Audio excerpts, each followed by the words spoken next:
Hi, everyone, and welcome to the Brim Fishing Project. In this episode, I am reviewing the much anticipated Hawkesbury River round of the 2024 Daiwa Brim Series.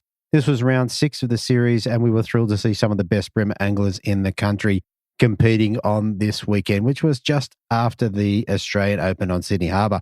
The Hawkesbury River is renowned for extra large brim and offers a challenging and exciting venue for this tournament. Anglers battled it out from 7 a.m. to 2 p.m. over 2 days, aiming to catch the biggest and best brim the river had to offer. This round was proudly sponsored by Maui Gym, who is known for their high-quality eyewear that enhances visibility on the water. At the conclusion of this event, I interviewed 6 of the top gun anglers in the country, providing insights into their strategies, experience, and tips for fellow anglers. I got to tell you, this episode is not to be missed. I'm really pumped. I'm going to roll the intros and we're going to get straight into it. Here we go. Welcome to the Brim Fishing Project. This is where you need to be every Tuesday to find out all the latest tips and tricks to help you target brim on lures. You'll get to hear from some of Australia's elite brim competition anglers and see how they were able to achieve their results in competitions around the country. Now, here's your host, the 2019 Hobie Kayak Fishing World Champion, Andrew Deeth.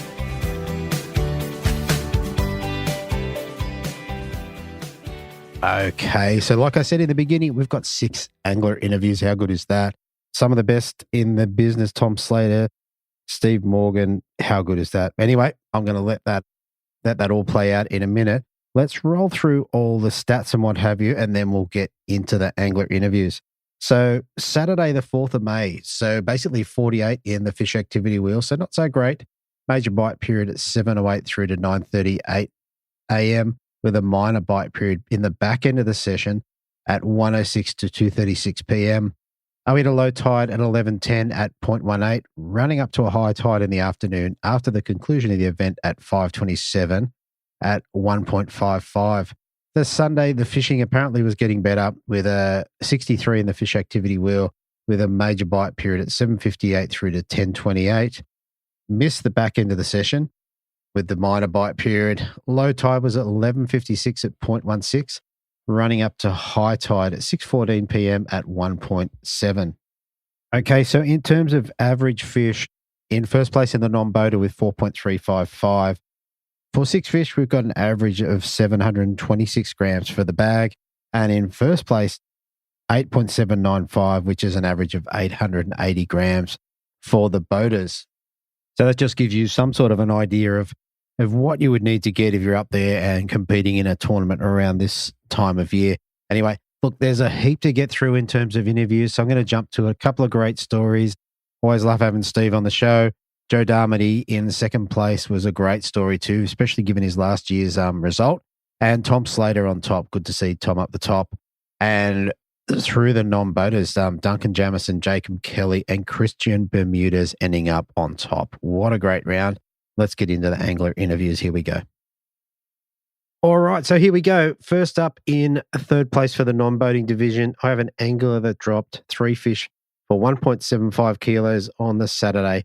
Backed it up on the Sunday with an even better bag of 3 fish for 2.215, giving him a total of his 6 fish for 3.965.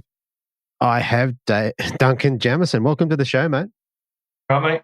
Mate, well done on your results in the non-boaters there. You've done quite well. Yep, thanks. It was a nice surprise. Definitely. Now, we had a bit of a chat beforehand. You had a nice little draw there, picking up Steve Morgan on the first day and then through to Drew Griffiths. Yep. And also, you were not able to get out for a pre-fish on the Friday. So let's roll straight into day one. So you head off with Steve Morgan. Give us a bit of an idea about how your day was and how you went about catching your fish. So started off on rock walls in the morning, fishing a dropping tide, and we only ended up finding 2 fish on the rock walls. I had 1 legal, first fish on the boat, little confidence booster to get me going. Yeah. Day one before Steve. Yeah, I had 1, yeah. Fair enough. He had pulled it on legal out, and then I pulled a legal out with the same hole straight after. Nice. So from there, went on to some boat holes, and it was just cranking crabs all day then, really. Right. So we went up river, and then caught a couple up there, and then went down to Pittwater, around boat holes around there, and yeah, got the job done. Got a nice little bag going. Definitely. The first fish you caught, what you get it on? Do you get it on a grub or on a crab? No, that was actually on a crankbait. Right. That was on a hurricane crankbait. Crankbait is my favourite method. Okay. Are you sort of braid and leader or straight through? Straight through, 4 pounds straight through. Okay. All right. I'm interested because, as we spoke before, you've only been in the country a little while, so I was interested to see what sort of techniques you picked up. And in terms of, like, I don't know what you fish for back in England, but is it quite different? It's vastly different. So, like I was telling you before, I started off fishing with my mate predators in England. That was Glyn, and we're fishing for pike. So they're a large fish. So I've gone from was like that big, probably 50 or 60 grams. Yep. Like micro fishing, finesse fishing. It's a lot different. It took a lot to get used to, but I'm finally getting there. Definitely. I think it's much harder to go from heavy gear back to finesse gear rather than finesse gear to heavy gear. I think that's a harder transition. Yeah, it was, yeah. All right. Okay, so you got your first fish on a hurricane. Then you went down and fished some boat holes and what have you. And how'd you go with the crankers? Did you get a few for the day? I think I got about 6 or 7 fish over the day. All legal fish as well. Mm-hmm. I just couldn't get one last upgrade. That's what I struggled to get. Otherwise, I would have had a nice bag. Still respectable, though. For the day, I was happy with it. Oh, 100%. 1.7, they're all about 30 fork. Yeah. How'd you go? So if you're fishing boat holes with Steve, how'd you go getting shots on the boat, fishing from the back? In fact, Steve gave pretty good opportunity. But then it's just, obviously, being a bit smarter with it. Chucking in there at the back of the boats. You know, boats a bit further away if you can get near them. And yeah, made it work. And were they eating it on the drop, or did you have to work it once you hit the bottom? Well, some were taking it on the drop, and then sometimes on the bottom, they'd either take it on the bottom, or as you slowly wind in, they wind it down and they start retrieving the lure, they'd come and take it. Yeah, that always confuses me. Yeah. So, yeah. All right. So that was enough to bring you back in with, what do we say, 1.75 kilos. Do you know where you were overnight? I was 8th place. 8th place. Okay. All right. So 8th place. All right. So day 2, you went out with Drew Griffiths out of Queensland as well. Yeah. Give us a bit of an idea about how that day was for you and how you went about catching your fish, because you came back with a better bag. Yeah. So started off positive thinking. Obviously coming off a good day, and I just wanted to get another 3 fish. We went upriver, crankbaiting all morning, soft plastics, crabs. Tried everything. Couldn't get one. Dropped 1 fish upriver. And obviously, as you go through the day, you slowly, like, lose confidence. Got to about 11 o'clock, I started thinking, oh no, you're going to have a stinker here. Yeah. So we switched up tactics, went all the way down river and try and fish a different spot. It was unfishable. So we ended up on the washes and then just throwing cranker crabs at them. And then first fish I pulled out was a 26 fork. And then further down, I ended up getting a 41 centimetre. Nice. Which was a nice kilo fish that was. Yeah, definitely. Tell us about that. So you're fishing the washes. Were you pitching in tight and sort of slow, winding it back, or how'd that look?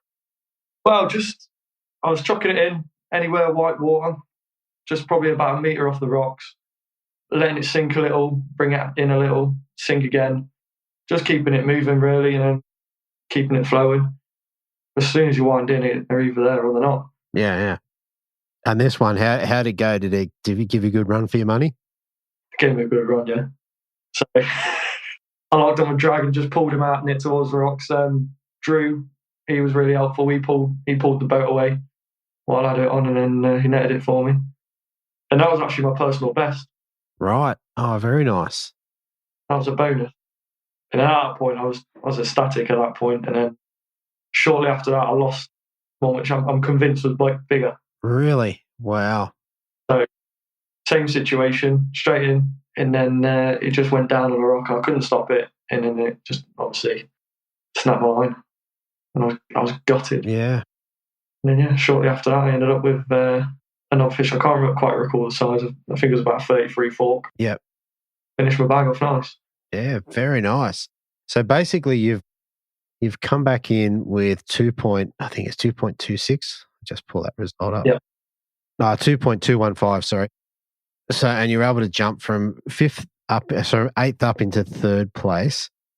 Before we move off the fishing, what sort of rods, reels, lines, and leader are you running? I'm curious to know what you've picked. Being kind of fresh into the brim scene. So I've got most of them were in feet. So I've got in feet Z 742 crankbaiting. I use a in feet Z. I think it's can't quite recall what it's 6. I think it's 6.8. Mm-hmm. That's like sort of my structure rod. Bit of a winch, and I have a Luvius on that. Yeah. 8-pound braid on that one. Yeah. On the crankbait rod, the 742, I use 4 pounds straight through J Fred Finesse. Okay. Never had a problem with it. You can pull pretty hard on it. Yeah. And then I've got 610 in feet. That's just my general soft plastics, blades. And then I've got a second crankbait, which is the in feet 702. Okay. Which is a regular. Nice. And that's got 5. Okay. All right. So yeah, a lot of Daiwa gear there, which is pretty cool, especially given they're sponsoring the series. Yeah. I like it. Very good. Very good. All right. So, mate, for coming third in the non-bow division, what did you get to take home? I ended up getting a Rapala prize pack. So I had 10 packets of Crush Cities in it. I had one of them neck scarves and a face mask, and then 8 crankbaits. Nice. What crankbaits do you remember what they are? I've got some shallow divers, some medium runners, short little... I can't quite recall what they're called. And I've got 2 of the slightly bigger sizes. Yeah. So yeah, I was definitely using them. They'll come in handy. Very good. Very good. All right, mate. So one more thing before we head off. Is there anyone you want to give a shout out to or say thank you to? Yeah, a couple of people. So my friend Glyn, obviously who got me into predator fishing in the first place. Yeah. He's going to be listening. And then Richard Adlow and Steve Seister, they got me into the bream fishing when I first came over to Australia. And then thanks to Steve Morgan and Drew. Yeah. They gave me a good days, they did. Taught me a lot. And Nicole for organising stuff. Very good, mate. Very good. Well, mate, I want to congratulate you for coming third. Like, you've only fished 3 comps. Third in a field of just over 50 is a great result. So congratulations. And, mate, hopefully we get to talk to you again soon in another round. Yeah, hopefully. Thank you very much. Thank you. Thank you. Cheers. Okay, fishing.com.au, your one-stop brim lure and tackle shop. Pick up the latest tackle, including Muscle Vibes, Cranker Crabs, OSP Bent Minnows, Z-Man Plastics, Eco Gear Lures, and Daiwa Rods, Reels, and Tackle. Same-day shipping, shop where the world champion, the Australian champion, and the current ABT champion shops. Fishing.com.au, online or in-store at shop 18/29 Kiora Road, Miranda. And I did see that young Jack Gammy was in the store, current world champion. How good is that? Anyway, look, there's a couple of things going on in terms of fishing.com.au. As I've spoken before, it is the time of the year for baby vibes. So if you haven't got into this, it's worth a crack. Put your order in. Grab some of the new cockle colors. Grab some of the matte black, the UV coated ones, and get onto that. Cranker crabs. So there's been a bit of a short supply, I'm told, of those, but Adam tells me he's got those in stock and he's got big crabs coming soon. So definitely pay attention to that. Given the results over the last couple of weeks with cranker crabs, I don't think you can go past them. And one last thing, the muss. The muss has a little brother. So the Lil Muss, it is coming out soon. Adam's taking pre-order. So if you want to be first in to get those in your hands, in your hot little hands, the little muss just wants to be eaten by a brim, and you can get them at fishing.com.au. Okay, so up next we have an angler that dropped 3 fish for 1.29 kilos on the Saturday, backed it up on the Sunday with 3 fish for 3.050, giving him 4.340 kilos and almost the win, but second place. I have Jacob Kelly. Welcome back, mate. Hey, DC. Thanks for having me. No worries. We were just saying before that you were just on the show with the Queensland Team Series a couple of weeks back. Yeah, exactly. No, it's good to be back. Definitely. You've made the run down to fish the ABT as a non-boater and almost come up trumps. Yeah, it was. It was a very close finish. But yeah, nevertheless, I'm very happy with the result on day 3. To jump me that far back up the leaderboard was, yeah, definitely a good thing. Definitely, mate. Cracking bag of over 3 kilos. So I can't wait to get into that. But let's start with your pre-fish. Did you get out and have a go? Yeah, so I travelled down with Chris, Lonnie, and Sam Peck. And yeah, we went out for a pre-fish with Chris on the Friday. And we just kind of tackled a few spots that he wanted to fish. And we fished a few washes and deep areas. And we got a couple good ones off the washes. So that was about it. The deep bite wasn't really on where we found him last year. So, okay. Yeah. Okay. And how'd that place you for over the weekend? Did you sort of have an idea of what you're going to tie on? Yeah, well, so after the briefing, I spoke to Alan Lister, my day 1 boater, and he said, we're going to go upriver and fish like a deep rocky edge up there that he likes to fish. And so I just thought, like a deep edge bite like that. So I just tied on a cranker crab, a grub, and I think I had a crankbait on. Okay. Fair enough. All right. Let's roll around into the Saturday. Yeah, it gives a bit of an idea of how your day was and how you went about catching your fish. Yeah, so we went straight upriver to the cliff edge. And yeah, it was just like a rock wall with scattered boulders. And we were kind of paralleling the bank. So I just threw a crab out the back. I thought, well, if we're paralleling the bank, I'll just throw it out the back and I'll just kind of dead stick it and just keep free spooling and letting line out. And sure enough, like within the first probably 10 minutes, I got my first fish. Right. And so I thought, well, I'll do that again. And then probably another 5 minutes later, I had my second fish. Wow. And I don't think they weren't big fish. I think, probably a 26 forker and a 27 forker. Mm. But I thought, that's great. Got 2 fish, kind of got the rest of the day just to catch one more, and I'm happy. Yeah. And yeah, ended up getting another probably just legal. Yeah. And then we kind of run and gun a few spots, seeing what's happening, but couldn't upgrade anything else for the rest of day 1. Okay. So did you get any more legals throughout the day? I think I had another one that was like borderline upgrade, but I just kind of had a look at the 2 fish, and yeah, the first one was actually quite fat for a smaller fish, so I decided, keep that one. Mm-hmm. But yeah, we got a few bycatch and other things, but yeah, that pretty much rounded out day 1. Right. And sorry, in the beginning, so that was just with the crab out the back or the grub? Yeah, so just the crab out the back, just a heavy olive cranker crab, and pretty much just cast it, well, pretty much just drop it as we're motoring up the bank. And then, every time the boat had motored, I'd kind of just free spool. So, by the end of the run, I probably I would have had 30 or 40 meters out the back at times. Right. Yeah. I've done that before as a non-boater, and it does work. You are pretty prone to snags. You've got to kind of really keep on top of where your crab is. But I just found that I was snagging on plastics more than I was with the crab. I found like with the crab, you could just slowly draw until you got a bit of contact and give it a sharp little hop and it would skip out. Yeah.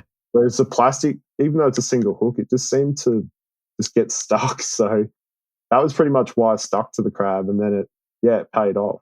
Yeah. I think the floating claws probably save you there a little bit, whereas a jig head might lay over on its side and then it's all over. Yeah, 100%. Oh, there you go. All right. So let's have a look at the weight again. So it was just 1.29 on day 1. Whereabouts were you overnight? I think I was sitting in 17th overnight, which, I think I was about a kilo behind the lead. And I thought, if I can just get a decent bag tomorrow, like I might be able to scrape into the top 10. Yeah. But it happened to be a bit better than that. And a close finish at the end. Definitely. All right. Well, let's roll into day 2. Who'd you get paired up with and how was your day? So I had Adam Richards on day 2, and we headed up to one of his spots that he fished on day 1, and they caught a lot of fish. And he said, "Oh, the tide doesn't look quite the same as yesterday. It's taking a bit longer to get there." So, because like generally a lot of people, from what I've heard, like that lower tide for the rack. Yeah. And so there's still a fair bit of water up there. And he said, "Oh, we'll fish this rock wall just until the tide drops out a little bit, and just see if we can pick up a few to get us going for the day." And so we're pretty much, he told me just rig up 1/16 to 1/20 grubs, just like grubs, which is something that I used to do a lot in the day. So I was pretty keen to do that again. Yeah. And it was just like a pretty shallow rock wall that just tapered out towards the oyster rack. Mm-hmm. And I think from memory, Adam got like a legal, and then a couple casts later he hooked, a kegger. I think it was 37.4. Oh, nice. So I was like, oh, well, here we go. I think he wasn't expecting it either. He's like, oh, okay, well, let's just keep fishing here. And I think, a couple casts later for me, I think I had a 33.5 forker. Wow.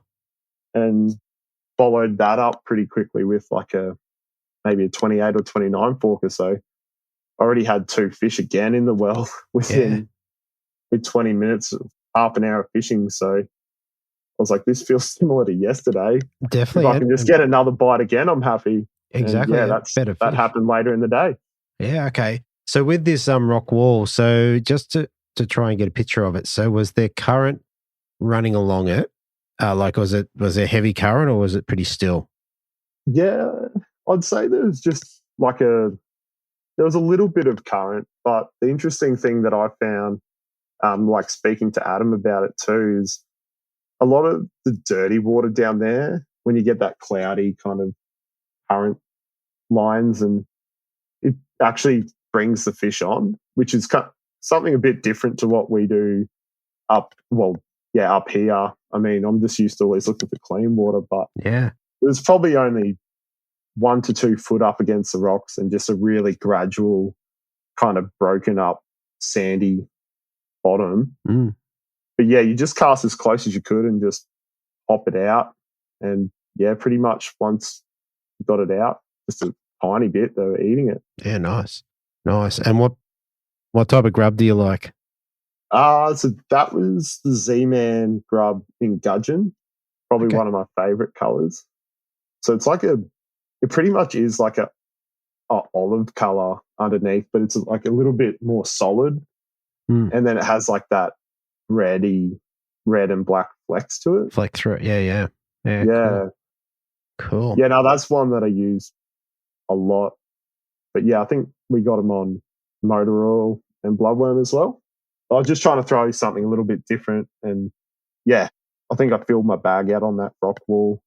Right. And I was pretty happy for the day as that was. Exactly. Well, with a 31 or 32.5 forker, 33.5 forker, your weights would have been up on day 1 anyway.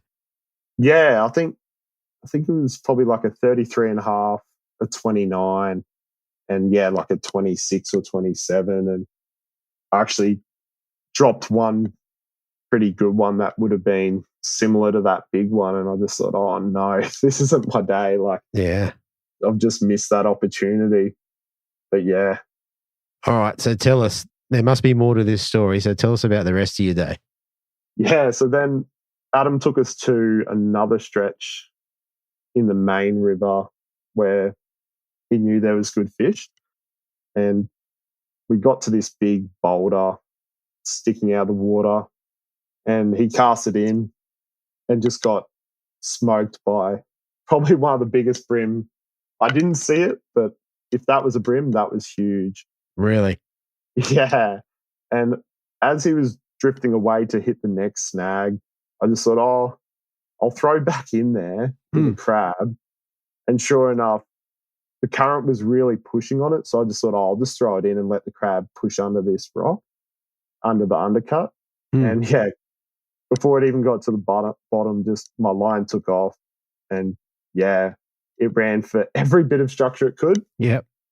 but yeah, managed to just get in the net before it got off. And I think that was 35 fork. Okay. That's a solid fish. Yeah, that was really solid. And by that point, I just sat down and I was like, oh, well, I'm pretty happy with that. I don't think I'll do much better. And happy just to watch now and just enjoy the day. Yeah. Like the pressure was off and just, yeah, have a tour. And then, yeah, we ended up moving to some oyster racks, and that's where I upgraded my PB brim. Right. Okay. Well, tell us about that. So we pulled up to some oyster racks, and I think the tide was, it was pretty much getting to the bottom of the tide. And yeah, the oyster racks were fishing. We were kind of paralleling the front of them, which was maybe 3 foot, I think. It was quite shallow. And I was kind of just, I had the crab rod in my hand and I was just watching Adam fish and just, getting an idea of oyster rack fishing. I'd never done it before, and just seeing how he fished it. And I just threw a few speculator casts around, and I just so happened started throwing over a couple of sets of racks. Yep. And I thought, well, let's just see what happens. Like we'll see what happens. Yep. And sure enough, probably 4 or 5 casts later, because I'm not familiar with the types of racks, but this was a set of racks with just like heaps of poles sticking out of the water. Mm-hmm. So I was kind of casting it between the poles past them so I didn't spook them, because I thought it's got to be shallow in there after a few casts. Like crab is getting to the bottom, it's probably 2 foot of water. Yeah. And I just slowly draw the crab between the poles, and I felt it clip the base of the pole. Oh. And then I was like, oh, hang on, I might be in trouble here. And I've pulled it out, and it's just cleared the pole and clunk. And this thing, I've never looked something so aggressive. It towed me everywhere. Yeah. And I just managed to get it away from the last run it took. Yeah. And then as soon as it came to the surface, Adam was just like, just whine. And I wound it so hard that it actually skipped across the surface into the net. So it was just so happened. Yeah, it was meant to be, I think. And what was the size on it? So that one was 38 fork. And I have caught like 38 forkers before, but this thing was pretty well conditioned, and just catching it in over the top of another rack was definitely, probably the best brim I've caught to date, I think. Yeah, the most memorable one. Mate, what sort of gear were you running to pull that fish out? Like sort of what, you probably have to go through the whole thing, rod, reel, line and leader. Yeah, so I was using, it's more of a bass rod, but I've kind of started using it for crabs because I find that I used to use it for skirted jigs. Okay. And it's just kind of like got super sensitive, but it will fold over once you hook up. Mm-hmm. So it's called, I don't know if you can get them anymore. It's called a Jackson. So it's by Jackson. It's a Jackson Bastard. Right. Okay. It's a 2 to 5 kilo, 6, 7. Yeah, plenty of grunt, but that really sensitive tip. Okay. And that was paired with the 2500 Steez. Okay. With, I think, 10-pound braid and 8-pound leader. And I was just hoping that leader not held up, because you can do a lot of damage on 8-pound, but I was a bit nervous. Yeah, that's look, that's significant to skip a brim that big on a short rod, and only a 2,500 reel. Like you had to get his head up, and you would have to whine like crazy to keep him going, I reckon. Yeah, well, the fish helped me a little bit, because that's when Adam was like, just whine, because it actually breached the surface after like mid-fight. And as soon as he had his head up, I was just wound like mad. And so the fish did half the work for me. Yeah. But I just kind of kept his head at me and just kept whining. So, yeah. How cool is that? There's no video footage of that, is there?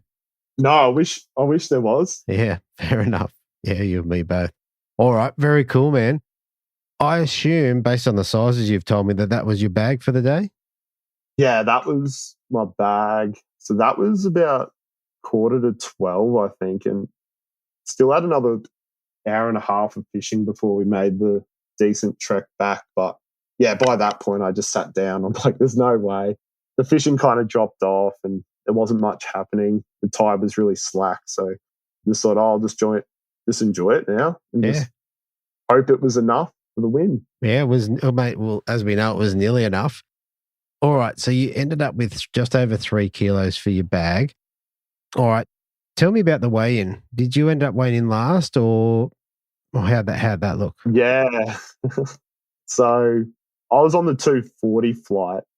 So we had to be back at 240, and I put the key tag up, and there was a fair line at the bump tub, and I was just waiting for a bag, watching the weigh-in, and I was just trying to get an idea of what I needed to win at that point. And I knew there was only a couple of non-boaters left to weigh in, and I was like, oh, it has to be around 2.6. I just kind of guessed off the top of my head based on what I was seeing on the scoreboard. And yeah, I dumped the big bag on the scales, and I was like, oh, that might be it, but didn't want to be the early crow. And yeah, a few people were congratulating me. I'm like, oh, okay, well, I must have got it. And sure enough, yeah, the last non-boater, yeah, got me by 15 grams. So yeah, congratulations to him, though. I was just so happy with that bag. It was awesome. Yeah, 100%. Well, there you go, mate. All right. I think that's a really good rundown of the fishing, and you've done really, really well. Any bag over 3 kilos for a non-boater is phenomenal. So congratulations on that. What did you get to take home for second place? So I got the diver pack. Yeah, nice. And yeah, it was really, really handy. Comes with all the stuff that I use a lot. Plenty of jig heads, plenty of the diver spike EXDRs, which cool. First time using them on pre-fish, and yeah, they're going to stay in the tackle box. They're awesome. Absolutely. Absolutely. All right. And one last thing, mate, before we head off, is there anyone you want to give a shout out to or say thank you to? Yeah.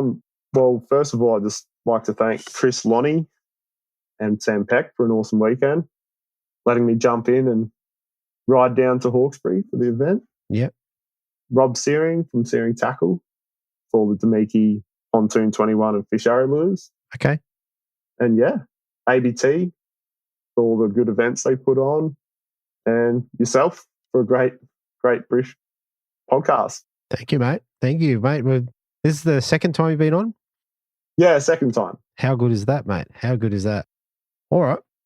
Mate, that was a great rundown, mate. I appreciate you coming on, and yeah, good luck in your next one, and we'll talk to you soon.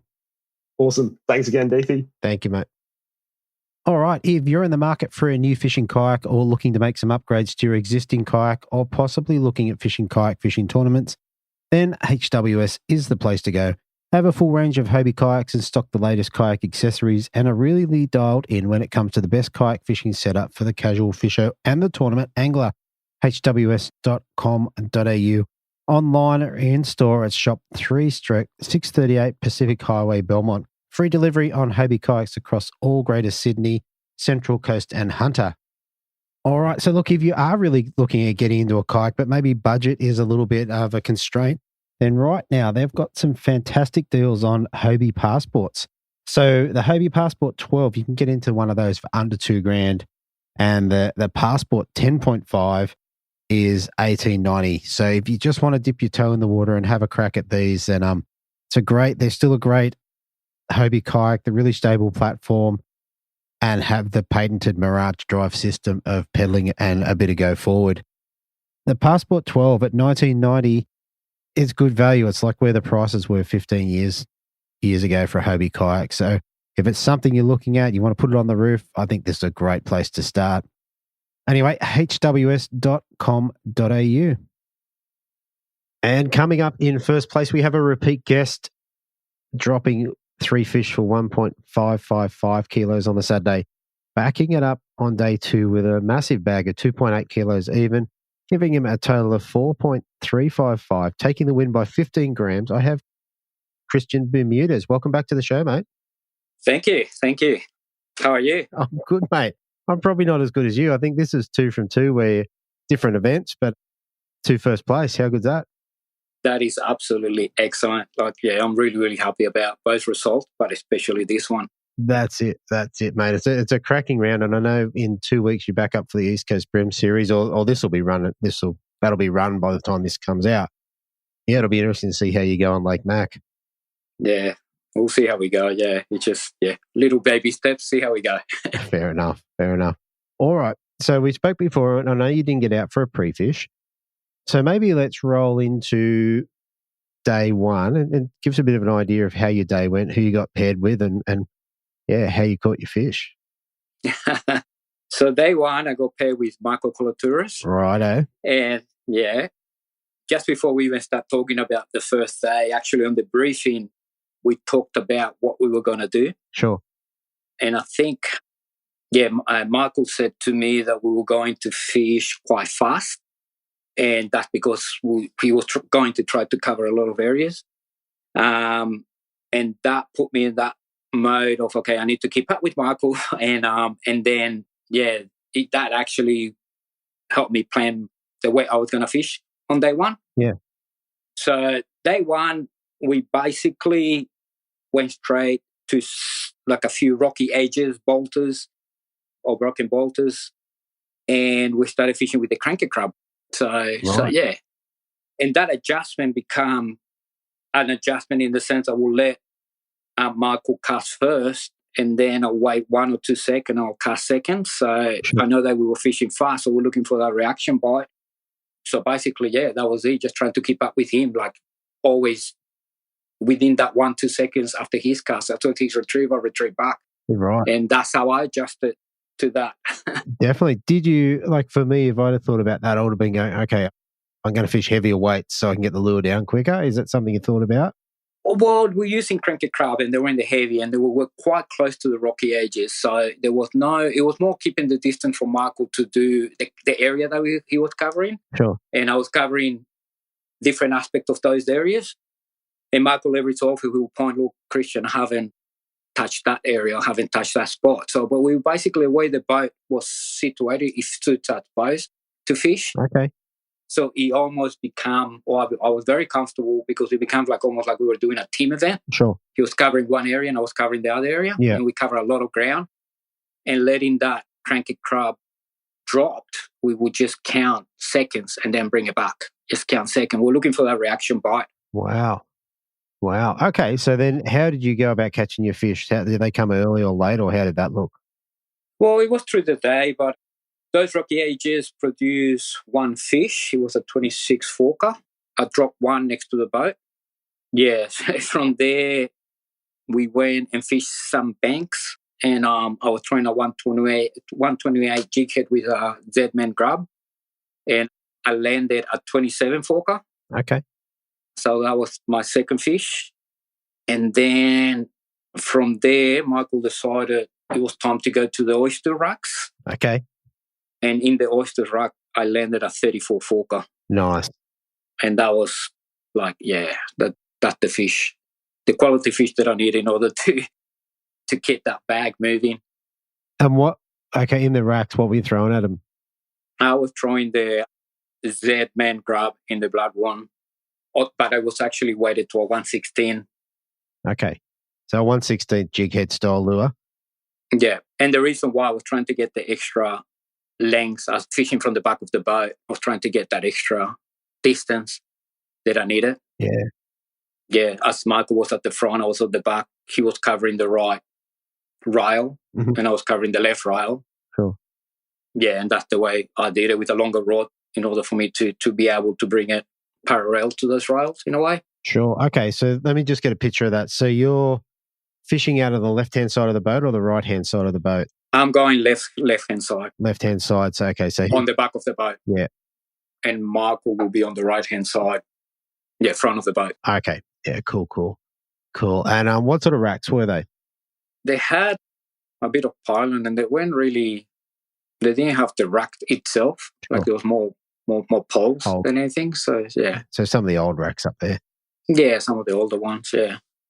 Okay, so that was enough to bring you a nice kicker fish. Was that it for the day, or did you continue on after that? No, I continue upgrading, but see, with oyster racks, I absolutely love that style of fishing. Sure. You got 5 seconds to land that fish, and you can basically use every bad word in the English dictionary every time you actually land a fish. Yep. Or you might not land a fish. If you land it, you actually use the same word with a yeah and yes at the back.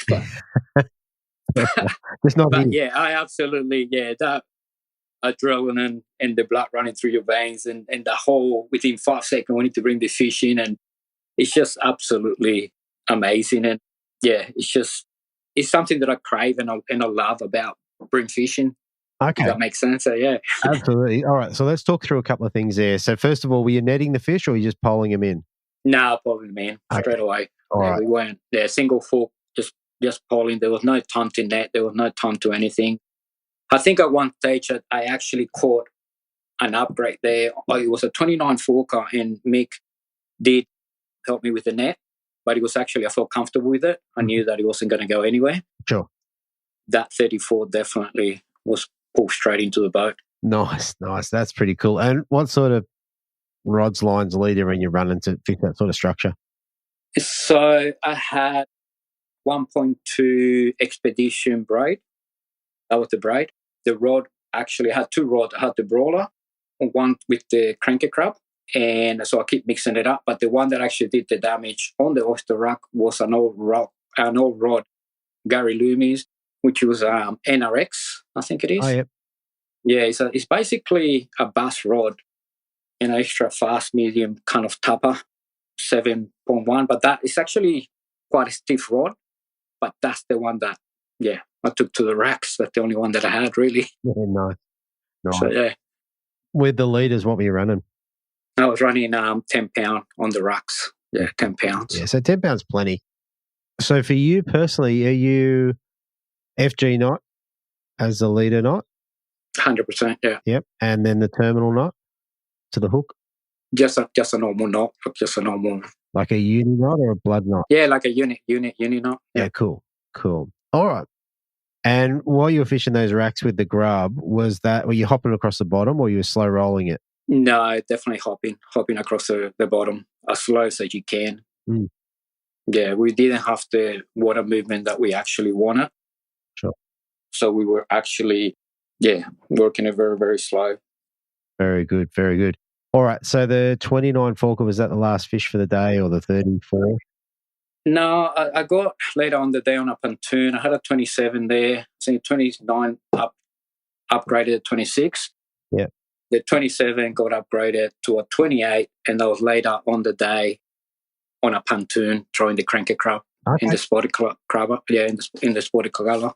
Yeah. So, yeah. Yeah, very cool. Well, that sounds like a pretty good day. So you ended up with, I think it was let's have a look. It was 1.55. That's correct. 1.555. Where'd that have you overnight? It had me on 11th, equal weight with equal 10th, which was my goal, always trying to keep in that top 10. Sure. But yeah, well, it was 11. But yeah, same as number 10th. Oh, there you go. All right. Day 2. All right. So let's start with who'd you get paired up with? And how'd that day go? Like, I know who you got paired up with, so let's tell the people. Well, there you go. Mark Healy was the day 2. Yeah. So another encyclopedia of brim fishing. Yeah. So it was just a matter of like, what am I going to do? Am I going to fish or observe? Yeah. Exactly. Either is good. So, yeah, exactly. Exactly. Did you guys get to have a chat at the briefing? We spoke on the briefing just quickly. He told me we'll see how we go with day 1, and then we'll talk about it on day 2, on day 1 after the weigh-in, and see what we're going to do. But I think we didn't get time to catch up on the weigh-in on day 1. Sure. But I actually prepare myself. I know, when you read all the ABT reports and shows like these, you know exactly what Mark Healy does. Sure. And so I prepare myself very similar to Michael. All right. Well, let's go out in the water on the Sunday and tell us a bit about how your day was. Yeah, well, on Sunday, we basically cover a lot of areas. Like we did the washes, rocky edges, ridge column, bite holes. Right. But the main bite came from the rock walls and the washes. That was something different because it was a very, very finicky bite. It was a lot of patience to bring the fish to the boat. Yeah, and I highlight what Mark was actually, the outcome that he had, in a way, how tough it was for us. Yeah, definitely. It obviously he struggled a bit more than normal. All right. So let's go to the rock wall. What sort of rock walls are you talking? You're talking upriver or whereabout? Like, Oh, look, I think the main thing was the washes. Yeah. And then the rock walls we were doing was more like bolters and like that kind of rocky edges separated from those areas. So I call those rock walls. I mean, no specific name for it. Okay. So in the washes, what did you do there? What were you throwing? Oh, the cranker crab, both the washes and rock walls. It was just the cranker crab, 8-pound leader, 1.2 expedition braid on a 3,000 reel and the brawler. That did the whole job for me the whole full day. Okay. It was just a matter of throwing it in there and hope for the best. Okay. All right. So you're basically throwing into, I assume, the white water more or less, and then you're trying to slow wind it back out, or how's it look? Well, I was actually almost like, it was hard to actually describe what I was doing, in the sense of it's almost like if you're closing your eyes and pretending you actually thinking what the lure is doing under there. So I was trying, touch and feel everything that was happening under there, and I was not scared of losing my lure. So it was bouncing over things and dragging over things, and every so often you get one little tap that was different, and that's a fish. Yeah. However, on the day, it was one of those situations where it was extremely finicky. Sometimes they would tap it, the bream will tap it and let it go, and nothing. It was just, it was incredible to actually feel that. Like, so the way I was hooking my fish was basically every time they tapped it, and I was okay, they're tapping it, I might be in the right area there, and I was waiting for the next tap. I was actually lifting my rod and load the fish on, in a way. That's the way I was thinking. There was no rolling. It was more like dragging on the bottom. Yeah.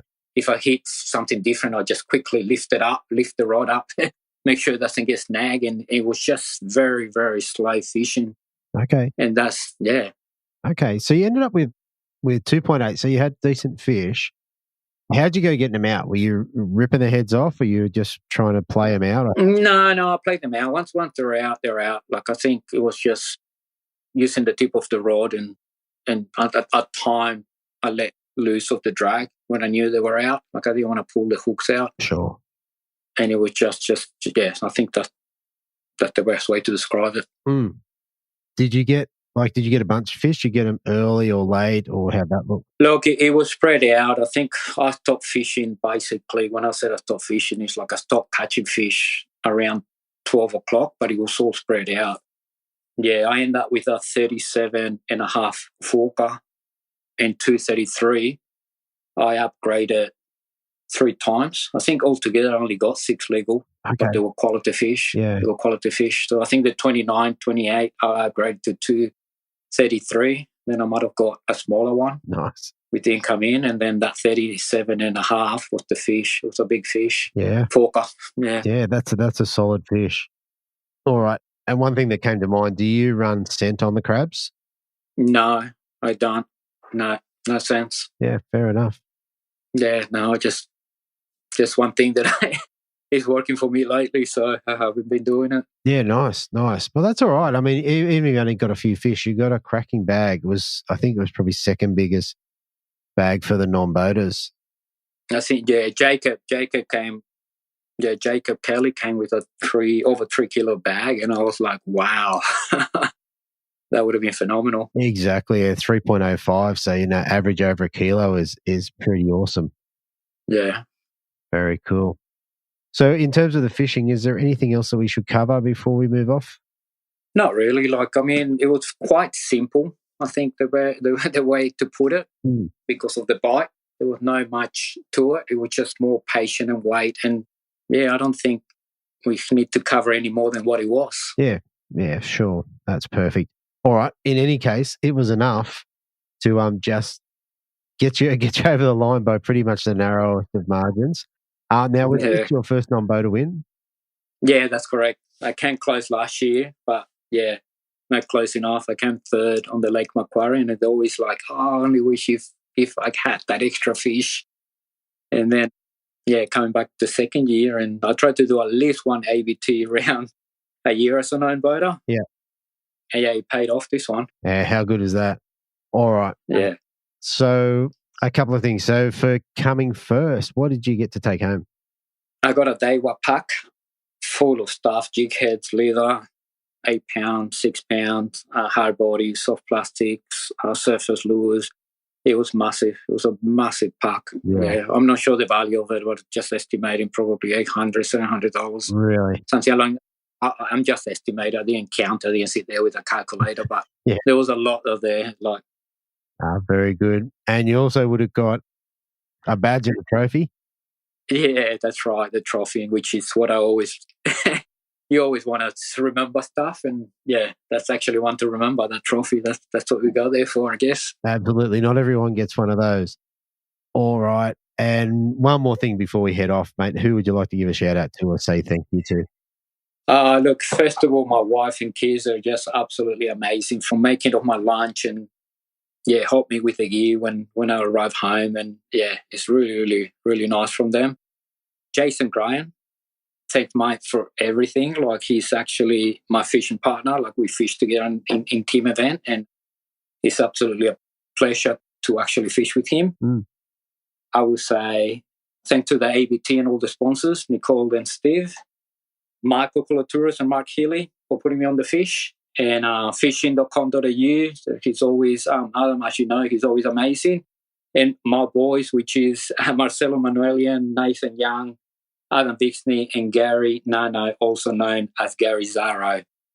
There are a bunch of guys that we always have a lot of fun when we go away and fish together. So, mate, that is awesome. That's a great rundown. All right, mate. Well, look, congratulations for your first win and your last win. And, hopefully we get to have a talk to you. And I guess we'll be seeing you at the grand final. Yes, that's right. Thank you, Andrew. No worries, mate. We'll talk again. Take care. Are you looking to give your boat a stunning new look? Then look no further than Podium Marine Wraps. Corey is fast becoming Australia's premier destination for high-quality marine wraps. Transform your vessel with custom designs, vibrant colours and durable finishes that not only look fantastic, but protect your boat from the harsh marine environment. Whether it's a fishing boat, yacht or jet ski, we've got you covered. Most boats are returned to their owners in a single day, ensuring you spend more time on the water and less time waiting. Corey, the owner, specialises in tournament boats and can handle all types of signage, including carpet graphics. From basic colour wraps to elaborate graphic designs, every wrap is customisable to suit your taste. Corey and his team have engaged international artists to provide exclusive designs, ensuring your boat stands out from the rest. Podium Marine Wraps also partners with Fish Rec Graphics, offering a wider range of design options from exclusive artists. This partnership means that you get access to some of the most unique and eye-catching designs available. Visit podiummarinerapps.com.au today and set sail in style. Podium Marine Wraps, where your boat becomes the masterpiece. All right, so coming up in third place for the boater division, I have an angler that dropped 5 fish for 3.26 kilos, backed it up on Sunday with an even bigger bag of 5 fish for 4.35, giving him a total of 7.6 kilos and a third place. I'd like to welcome back to the Brim Fishing Project, Steve Morgan. Welcome, mate. Thanks for having us again. If I'm ending up on your show, I'm getting paid, so that's great. Exactly, mate, and it's just been a whole run of thirds for you. Yep, it's the year of the thirds, and you know what? It could be worse. Mate, third is great. Third is great. I reckon you'd take that if you could get offered at the start of the comp. So. Yep, indeed. And it's and look, it was a big field at the Hawkesbury as well. 55. We had up to 63 boats entered. We had a few boats cancel for some people broke their boats at the Open, and other people saw the forecast and said screw that. And we ended up with 55, but the weather was miraculous because even though it was raining everywhere around Sydney for a radius of about 30 kilometres around the tournament, basically didn't rain during the 2 tournament days. Well, that was it. My memory of it was you guys were expected to get flogged with rain, like it was supposed to be heavy rain and lots of it. Oh, we had feelings of dread, don't worry. It was like, oh, we're going to get hammered. I don't care because I'm in a bucket bass suit, but I feel sorry for all the poor buggers that have got the $100 rain suit and halfway through the session they pee their pants, you know. Everyone's aware. Yeah. Exactly. All right. Well, with all that in mind, tell us about Pre-Fish Friday, mate. Did you get out and have a go? Yeah. So I actually spent the Pre-Fish Friday out with the great ABT supporter who's got a fantastically large boat, Steve Lampsakianos. Anyone who knows Lamps, as he comes from a game fishing background, he's fairly new to brimming. And I rang him up a few weeks ago and said, Lance, what are you doing on the Hawkesbury practice day? How about I jump on your boat with you and we do a bit of coaching on your gear and get your live scope dialed in, and I'll give you a bit of a touch up on your techniques so that you can continue this good run of form that he's in, because he came 6th or 7th at the Open. I think it was his first top 10 he's ever got. And we wanted to make sure he got his limits at the Hawkesbury as well. It wasn't necessarily his home water. So I did jump on with Lamps. We didn't have a particularly early start. I said, am I allowed to reset all your Garmin settings? This thing's look rubbish on yours. So he let me reset all of his settings, and all of a sudden we can see the hulls of the boats, the mooring lines, the fish swimming around, the lures sinking. And his eyes were like the size of dinner plates. He was in a whole new world. Right. And it was good. So the first, I went to a few boats in Cooreel Bay that I knew had good schools to fish on. And we went straight there and threw the lures in, and they sunk and the fish ate the things. And Lamps is like, this is awesome. So we spent the rest of the day, I taught him how to lay his line down, told him to pull some of the braid off some of them outfits and put some straight through on, because caught one decent fish around Scotland Island, got a 35 forker on a big crab late in the session and interestingly, that was a single fish that we saw on the live scope that I threw a crab at, and as it sank past it ate it. Right. So, yeah, we had a good day. We're probably off the water by about 12 o'clock. Again, had to get the briefing ready, but Lamps was in a good spot, and we were hoping he was going to get 10 out of 10 for the weekend. One of the places I did run to, though, is I ran up and had a bit of a look at Cowan Creek, one of my favourite places to go and catch fish. And I didn't actually catch much up there. There wasn't much current up there. It didn't feel really right, but I did see a few big fish on some of the deeper boats. I didn't catch them, but I saw them there, and that is going to come into play later in the tournament, because I saw the big ones and didn't catch them, but I thought, you know what, if I can't catch them on the practice day, I don't reckon anyone else can as well. So let's wait till they start biting. So that came into my tactics on the second day of the event. So again, about 4 or 5 hours on the water.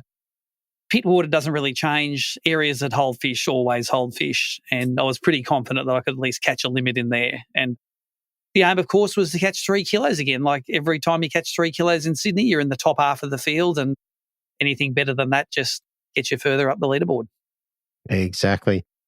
So just one more thing before we run off the pre-fish day. Did you end up getting rain on the Friday? Was it all right? A little bit of rain on the Friday, but it did crap down during the briefing. We were setting up the briefing, and I remember pulling cartloads of stuff from the truck, trying to hold an umbrella in a beach trolley, trying to get all the stuff over there. And it was pretty dismal on the briefing. And we actually had to hire a new briefing venue in Narrabeen because we'd outgrown the one at the caravan park. So we hired a venue for the night, and the guys from Maui Gym came down. Rob from Maui Gym came, and I don't know if you know, but at each ABT event, anglers can borrow a whole variety. There's a whole variety of Maui Gym frames and lenses there.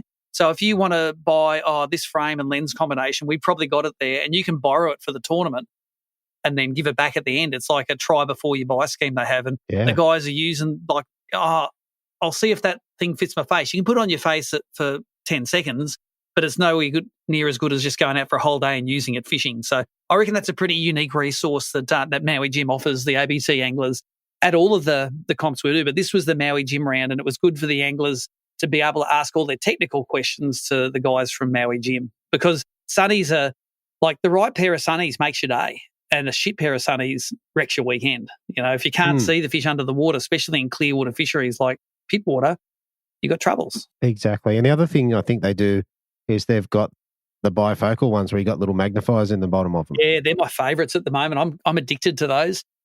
I actually found myself, because I didn't take any of my other magnifying glasses down, I was sitting there at night with the head torch on and my sunnies with the magnifiers tying knots and respooling at night using the bright light of my sunnies because they were the magnifying glasses I had. The guy, normally every day, all of those magnifiers are out, because nothing wrong with admitting your eyes are a bit not as good as they used to be. But for me, all it means is I can leave my sunnies on, just look down my nose, and all of a sudden, first time that 2-pound line is going through the eye hole of the hook. I was having 10 stabs at it beforehand. How good is that? Fair enough. All right, let's move on to the Saturday, and give us a bit of a rundown of your day. And who'd you take with you?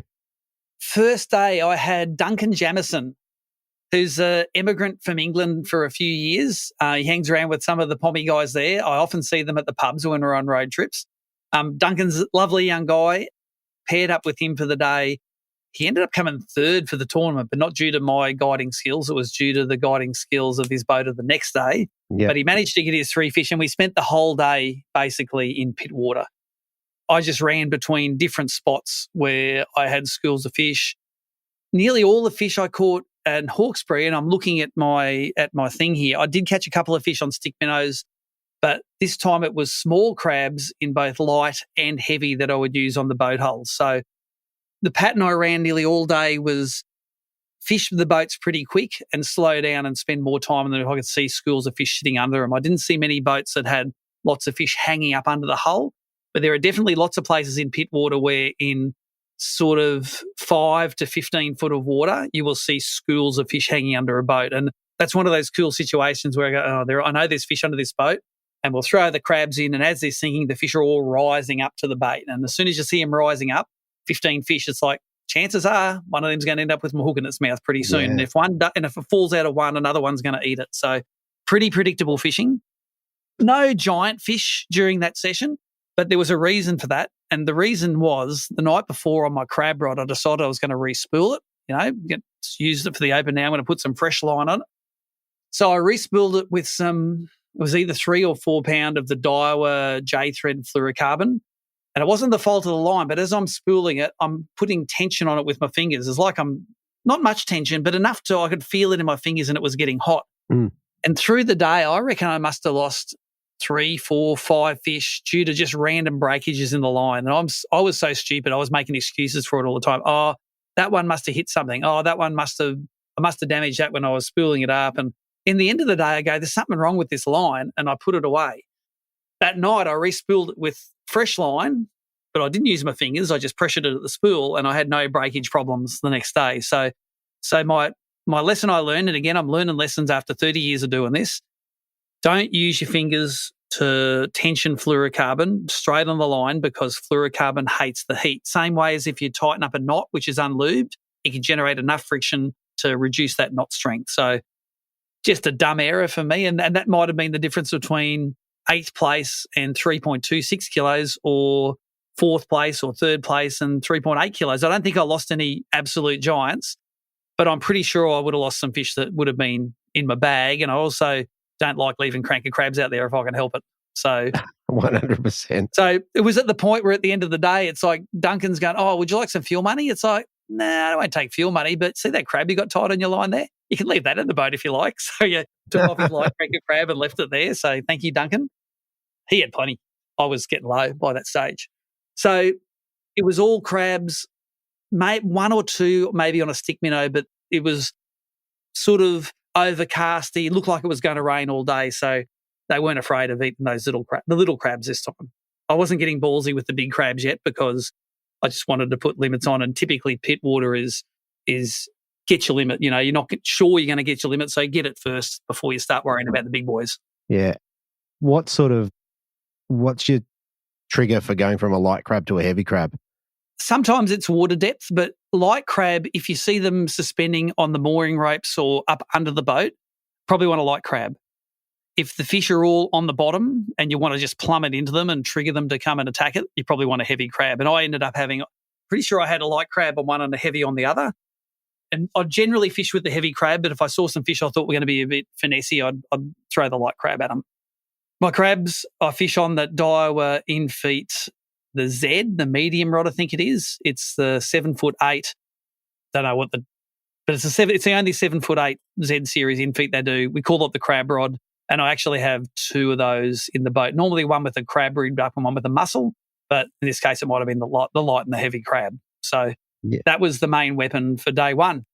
Frustrating day, but hey, at least I still got over 3 kilos. That's what you need to stay in the game. Fair enough. All right. Let's move on to day 2. Tell us about day 2. Do you remember who you took out? So day 2, who was I fishing with on day 2? I'll remember halfway through this segment. But they did catch their 3 fish. Yeah, it was Dan Reynolds, who I did my Tackle Fridays with last week. Dan is ex-Sydney, but he lives up on the Sunshine Coast now. And he was rigged up. He had the Daiwa in feet rods and all the kit, and he managed to get his 3 fish and didn't get any giant ones. But we spent the first half of the day in pit water running through my normal run of spots. You know, we found a lot of fish up at Palm Beach End. caught a few fish there early. I'm pretty sure we both had our limits by about 10:30, 11 o'clock. We would have both had our limits, but I probably only had one or two fish that would have been what I call decent size, over 30. Landed the ones I hooked over 30 that day because I had the good line on. But then I made an important decision. Since we all both had limits and we needed bigger fish, it's like, I know where there's some big fish are that I couldn't catch on the practice day, or I didn't catch on the practice day. Up at Cottage Point in the Cowan, weather's pretty calm. It'll only take us 15 minutes to get there. Let's go and give it a crack. Okay, we both got limits. Let's go. So ran up to Cowan Creek and luckily for the live stream viewers, they put a mobile phone tower up there. So I expected the live stream to die, but the live stream got better and better as I got up, and there's a brand new Optus tower up at Cottage Point there.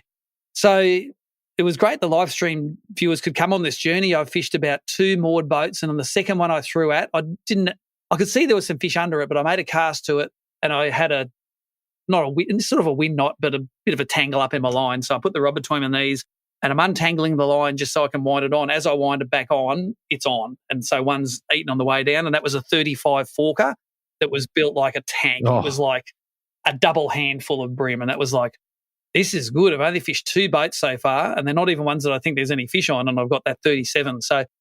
So we ended up working down. There's not that many moored boats up there. There's probably, in this line I was fishing, there might have been maybe 15 or 20. And about off every second boat we fished, you could see them. They were in deep water. They were in 50 foot, the boats. They were in super deep water. But I wasn't even looking at the bottom with my live scope, but I could see fish were hanging. Some were hanging under the boats, but a lot were hanging on the mooring lines. So they'd hang about 10 to 15 foot down, and it's super clear water up there. Even after all that rain, it was super clear. So we would come up to the boat. I'd see them from about 60 to 80 feet out. And I'd tell Dan, come up the front, mate, we're just going to both throw at these. So he'd throw a crab on one side and I'd throw a crab on the other side. And you could just see, as soon as they get 4 or 5 feet down, those fish that were on the mooring lines, you'd see them poke their heads up and then they'd come at you. And it's like, here they come. And if it was more than one fish, again, they'd just scrum on it.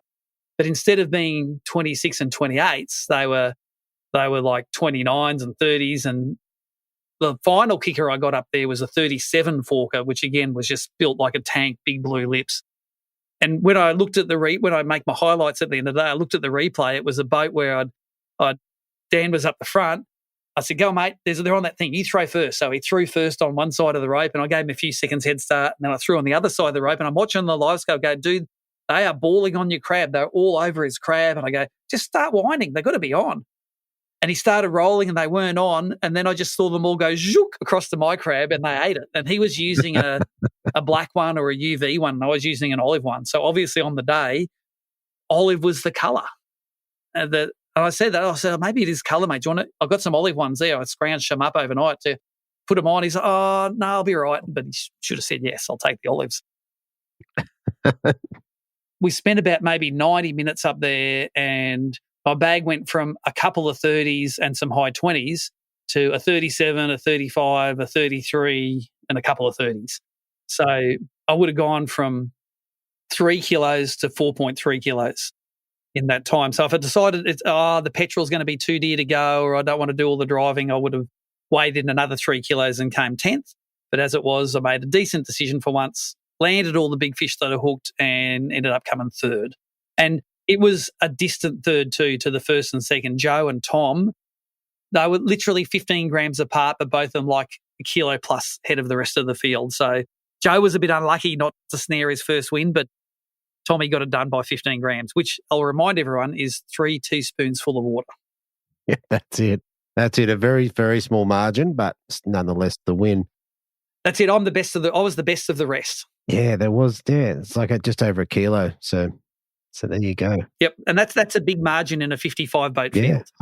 That's like, the rest of the field's giving them you're getting a kilo head start on them. And both of those guys did good on the first day as well. So what I noticed being weighmaster for that tournament, a lot of guys were using the cranker crabs in that event. Like the Hawkesbury is a very crab-focused fishery, whether it was us throwing them on the boats, whether it was Tom up the river dragging them across rubbly bottom, or whether it was guys down in the heavy current tidal area throwing them up into the rocky edges and just dragging them out. Steersy would have made some coin that weekend because people throw them in nasty places and a lot of them don't come back. Fair enough. Oh, there you go. One thing I had over the two competitions, so the Oz Open and the Hawkesbury, mate, how did your estimations stack up? So last year and this year, they're a little bit light for me because I'll often get to a point where I've got two fish that are the same size and I'll throw the fat one in. But normally I know that my estimations probably not for pre-spawn Sydney fish. But when we were running on the app, it didn't matter. You just had to catch the longest fish, not necessarily the fattest fish. But now that the estimator works, it puts the guys in very good, if they do it correctly, it puts them in the right order, but the weights aren't exactly accurate. So I would come in, my estimator, for instance, on day one, at the point I snapshotted it here, I had high twos, but I had low threes really. On day two, my estimator said 3.1 and I had 3.5. And then the third day, I reckon I was again 200 or 300 grams light. So throughout the season, if it was midsummer fish, I reckon it'd be pretty much spot on. When we do black brim tournaments, it's pretty much spot on a lot of the time. So, yeah, it gives the general public a way to follow that event, though, that they can't do otherwise. You know, if the estimated scoreboards aren't happening, all they get to watch is my live stream, and that doesn't tell you what the field's doing. It just tells you what I'm doing. So tens of thousands of people access those, or tens of thousands of hits on the scoreboard for the weekends anyway. Yeah, very good. All right, mate. Third place in the Hawkesbury. How'd you go for prizes in that one? I got one of the Mercury bonuses because Mercury are awesome. They pay the top three Merc owners each event either $250, $125 or $75, depending on when they come. And I think it was $1,300 or $1,400 for third place. So again, we pay back 70% in the money we take for the entry fees, as opposed to the Open where it's 100%. And I'm glad to say that fee more than covered Northern Beaches Council exorbitant park rental fee, where we weren't allowed to put any pegs in, drive the car onto the grass, or basically do anything. Even to the point where they made us buy a parking.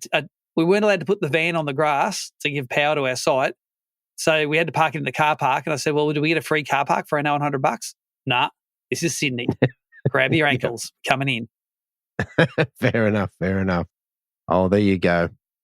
All right. Two more things. Is there anyone else you want to give a shout out to apart from the council? Yeah, thanks to the council. If there's a reason we don't come to Sydney, it's Northern Beaches Council. So remember that in the future for our scheduling. But also that was the Maui Gym round. Those guys are pretty invested in fishing. They've got some great fishing product. Like I love a company that gives us 30 sets of glasses, say loan them to your competitors and get them on their faces. Like I know sometimes it's hard to test drive a boat when you're buying a boat. It's also hard to test drive glasses if you're buying a pair of $300 or $400 sunnies. So thanks to those guys for supporting our sport. I love out of industry money coming into our sport because we spend it wisely. Fair enough. All right. And before we head off, mate, what's coming up next for you? Where are you off to? Queensland Open. I don't have to travel too far from home for once. We have done some kilometres this year, and in a couple of weeks we got the Queensland Open. It's a title I've never won. Timmy and I won it like 15 years ago when it was a teams tournament, but it wasn't called the Queensland Open then, so it doesn't count. So I'm going to try and knock off some of these Queensland guns. Let's see if we can get Jamie McEwen and Chris Lonnie and those guys that are guns in Queensland to see if we can somehow find a way to surpass those legends that just can't be beat most of the time. Exactly. What about Tim, mate? Is he going to have a fish? Tim the Wasabrim? Nah, you won't see him. He'll do the Barra Tour. We have like they work in the same office as us here, and yeah, we call him the Tim the Wasabrim. He goes barra fishing now. He's determined to be a good barra fisherman, so good on him. Fair enough, mate. Well, mate, it's always a pleasure. I want to thank you again for coming on and congratulations on your successes so far this year. It's been a good year. Thanks, mate. Thank you. Okay, so up next in second place, I have an angler dropping 4.61 kilos on day one to put him in first place overnight, backing it up on day two with another 4 kilo plus bag, so 4.17, giving him a total of 8.78 kilos. And second place, I have Joe Darmody. Welcome to the show, mate. Yeah, thanks, Deethy. Pleasure to be here, mate. Mate, that's a great little result for you. Just very narrowly missing out on the number one, but an awesome result nonetheless. Yeah, super narrow, and definitely, like, I think when I got back after day two, I weighed in and I didn't watch the rest of the weigh in. I went and sat in my boat and packed some things away, and I think Alan Morrison, my day one boater, he came over with his phone in his hand and a blank look on his face. He said, Tom Slater just weighed in and he's beat you by 15 grams. So the heart sunk a bit, but yeah, I'm still second place, mate. I'm absolutely frothing. It's good. Mate, yeah, and second place to Tom, like an absolute gun in the industry. So you got to be somewhat happy with that. He certainly sets the standard, there's no doubt. And he's out there sharing information that I use over the weekend, and the products that he's bringing to the market for the brim fishing community and the light tackle community.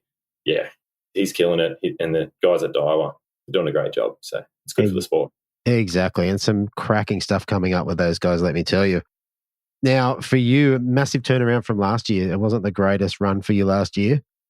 No, last year I borrowed a boat off my mate, Adam Kennedy, and I thought I'd filled it up after the pre-fish, but coming back into pit water on day one, I ran out of fuel. Look, I'll use the fuel as an excuse. I think I donated the first day. So, yep.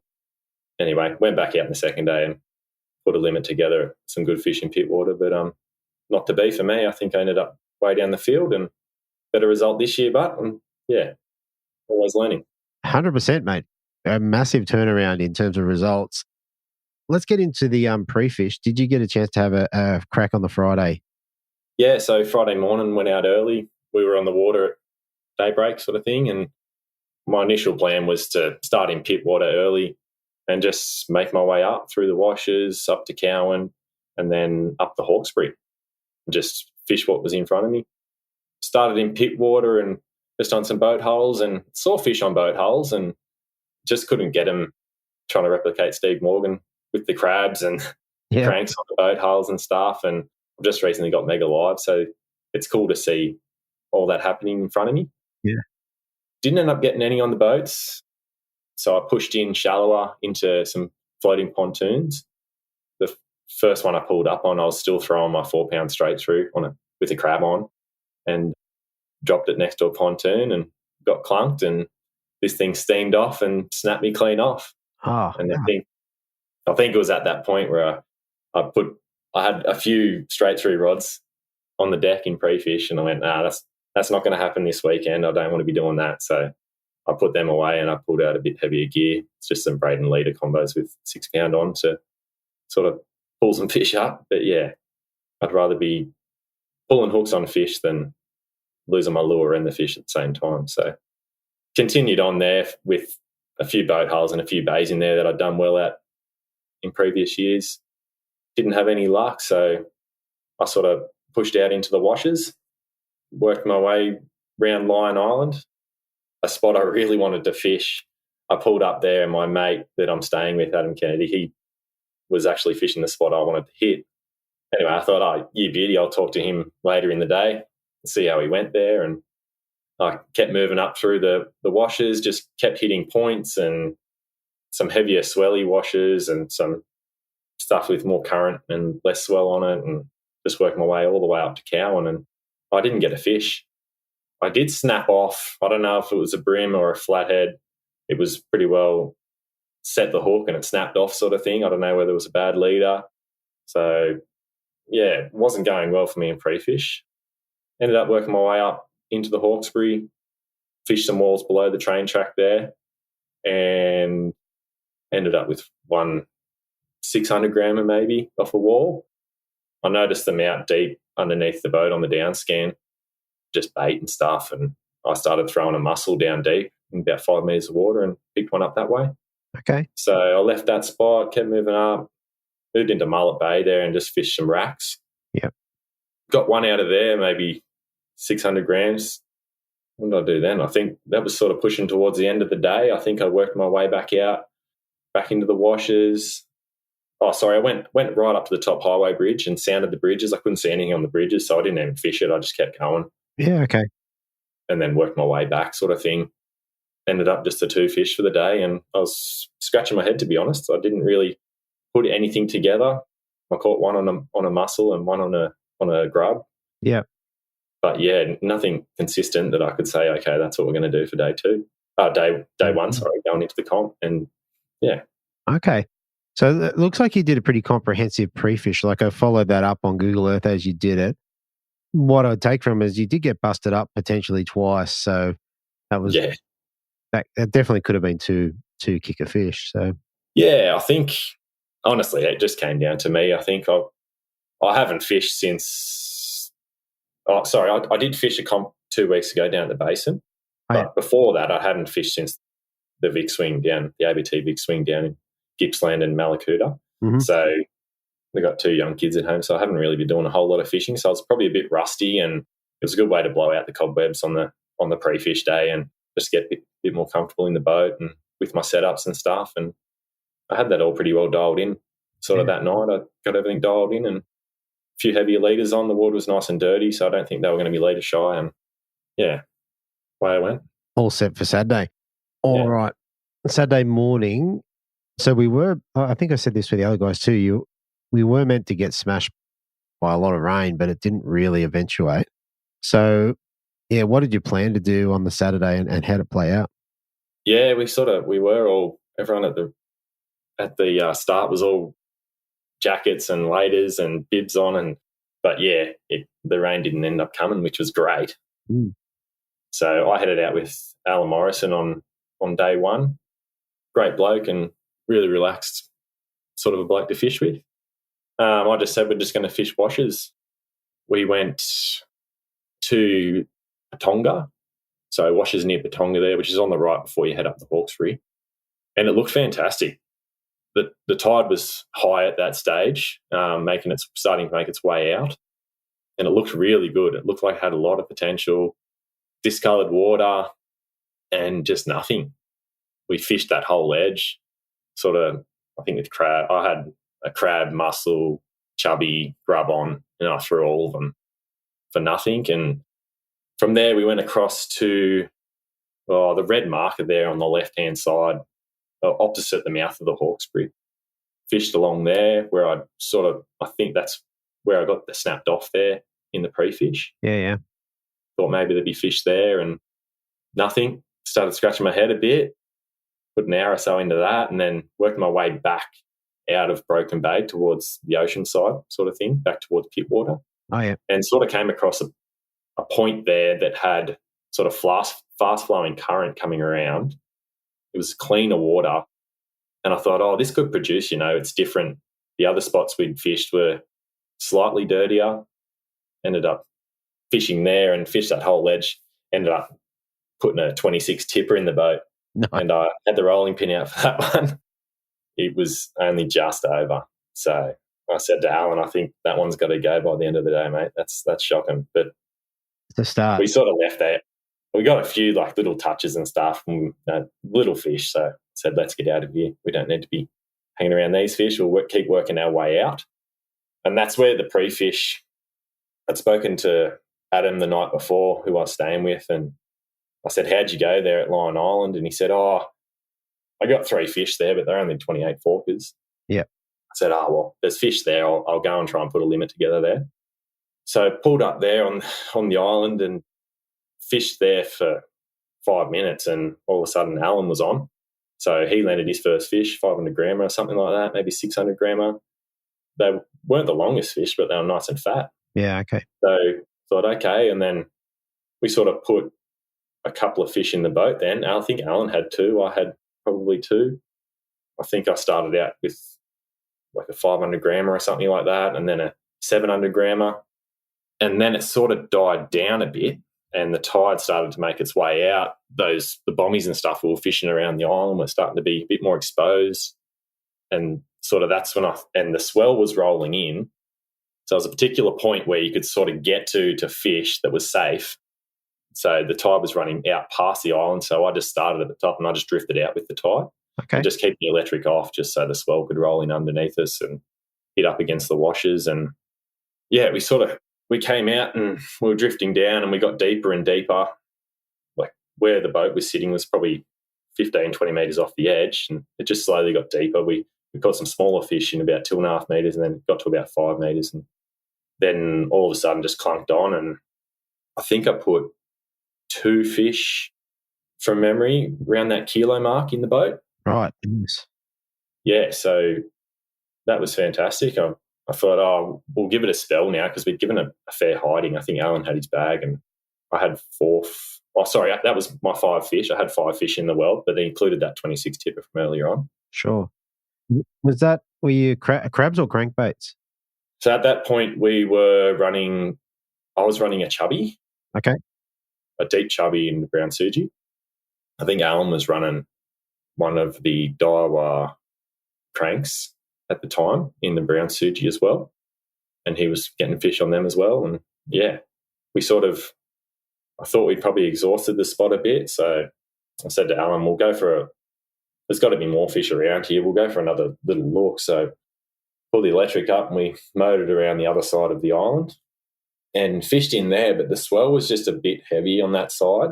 I don't know, it was just rolling in a bit heavy there and sort of didn't feel safe on that side. And there's a bit of surface weed and driftwood and stuff coming through, and it was hard to fish, and we're getting fouled up a fair bit. So yeah, pulled the electric up and said, we'll go back to that spot. They should have replenished by now, and pulled up to that spot and cast in.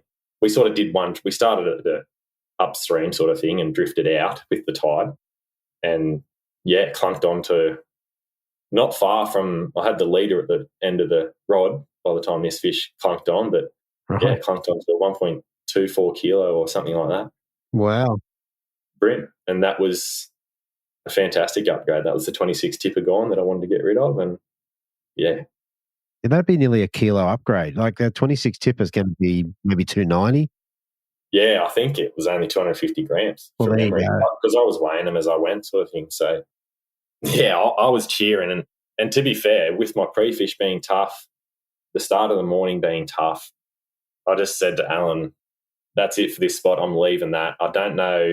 I wasn't sure if it was going to replenish or whether the fish would be there the next day, but I certainly didn't want to take my chances. I had 4.5 kilos in the well at that stage, and I just thought, that's pretty good. I think I'll just leave this now and nurse that for tomorrow. So it all happened between 9 and 11:30, 12 o'clock, all this sort of fishing. So that was when I said, well, I still need backup. I need spots for tomorrow. Yeah. If we come back to the island and the fish aren't there on day 2, I need to have somewhere I can go put a limit together, sort of thing, to back up a really good bag. Yeah. So, yeah. Okay. All right. So Saturday, so you put 4.61 in the well. From what I understand, they pretty much all came on the brown suji chubby. Is that fair? Yeah, all on the brown suji. I sort of, from there, about 12 o'clock, we headed over to Box Head. So at that time, I had 4.5 kilos in the well. Yeah. I think my smallest fish was probably about a 500-gram fish, that first fish I pulled when we got there. So we went over to Box Head and we just fished the washes over there then. We just stuck to the washes. The water was cleaner over there. It looked a lot better. Had a lot of dirty water at the island there pushing out from the river. But over at Box Head, it was a bit more clean. So ended up pulling a few fish there. They were all sort of around that 500-gram mark, and put a few in the boat. I think Alan might have got an upgrade as well. And I think I rounded out the bag to 4.6 kilos. So all pretty, like, when your bag's at 4.5 kilos, to get an upgrade is pretty hard work. So to get that extra 100 grams, I was pretty chuffed with that. And more so, a good spot for the second day if the first spot didn't fire. Yeah, definitely a good backup. And like you said, a late upgrade is when you've got over 4 kilos. It's pretty good going. Yeah. It's one of those things that Morgo always talks about. What's the smallest fish in your bag? So if the smallest fish in your bag is around that 600 grams, you're probably going okay. Yeah, absolutely. I was big smile on my face heading back to the weigh-in. And yeah, I certainly felt confident that I probably could put together a really good bag for the second day as well. Just the way the fish were biting and that sort of thing. It was pretty good going. Very good. Very good. All right. First overnight. Tell us about Sunday. How did it go? Did it come to plan? Did everything go to plan, or was it a bit of a rough one? Give us a bit of an understanding of what you did.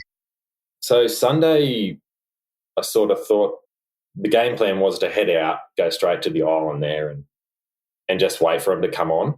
I'd heard about Healy from last year, his interviews talking about the fish would just he knew the fish would come through and come on, and that sort of stuck with me a little bit. So went to the island and the tide was quite high.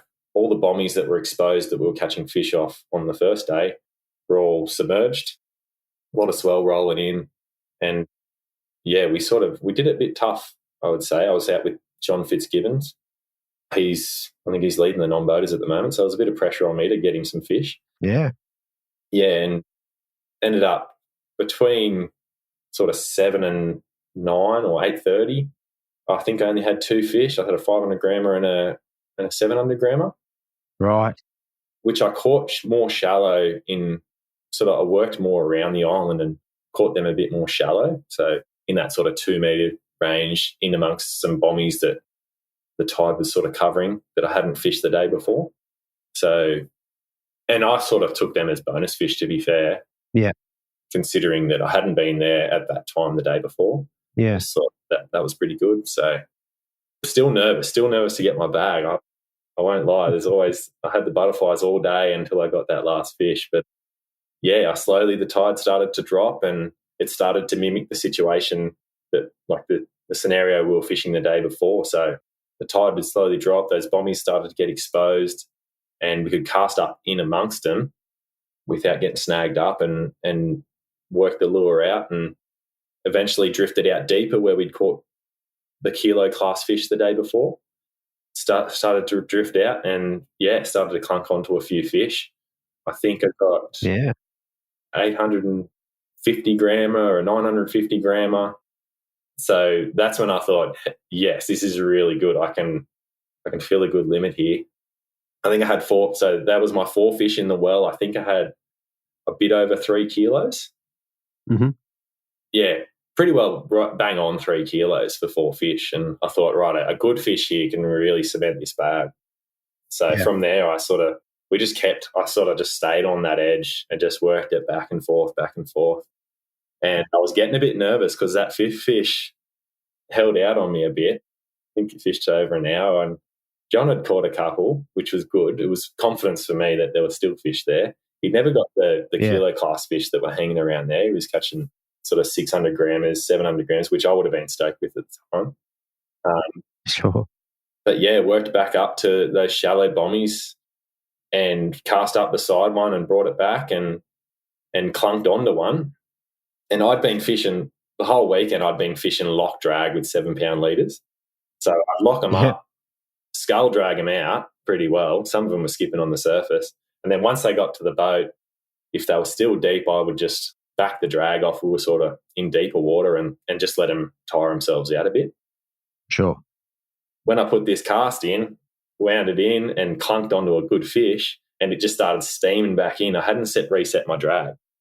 Ouch. So heart and mouth, I thought it had got me in underneath this bommy, but I luckily grabbed the spool and wound him right out, and he sort of felt his head lift and flip back over for me, and he started coming back to the boat and just wound it right out and straight into the net, and it was a kilo fish. So, yeah, wow. I was cheering. Wow. That put me up just over 4 kilos, and I sort of let out a big bloody yell and a good whistle, and I was cheering. Yeah, absolutely stoked. Yeah.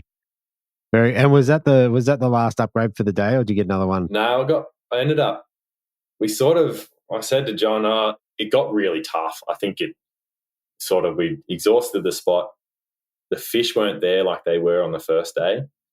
Sure. It sort of died down. So I said, look, let's go fish over at Box Head like I did yesterday, and we'll just fish that, see if we can get some upgrades, give this spot a rest, and then we'll hit this on the way back. We'll just leave it for our last half hour sort of thing. We'll come back to that spot. So I went over to Box Head, from Lion Island to Box Head, and fished along there and managed to, in a short amount of time, land a fish around that 500 gram range. Yeah. Which wasn't an upgrade. I think that was sort of my smallest fish at the time, was about that 500 grams. So, and I ended up catching a couple of them and then hooked up to a fish on a crab in some deep wash and pulled it out. It was a 650 gram. So it was sort of around that 150 gram upgrade towards the end of the day.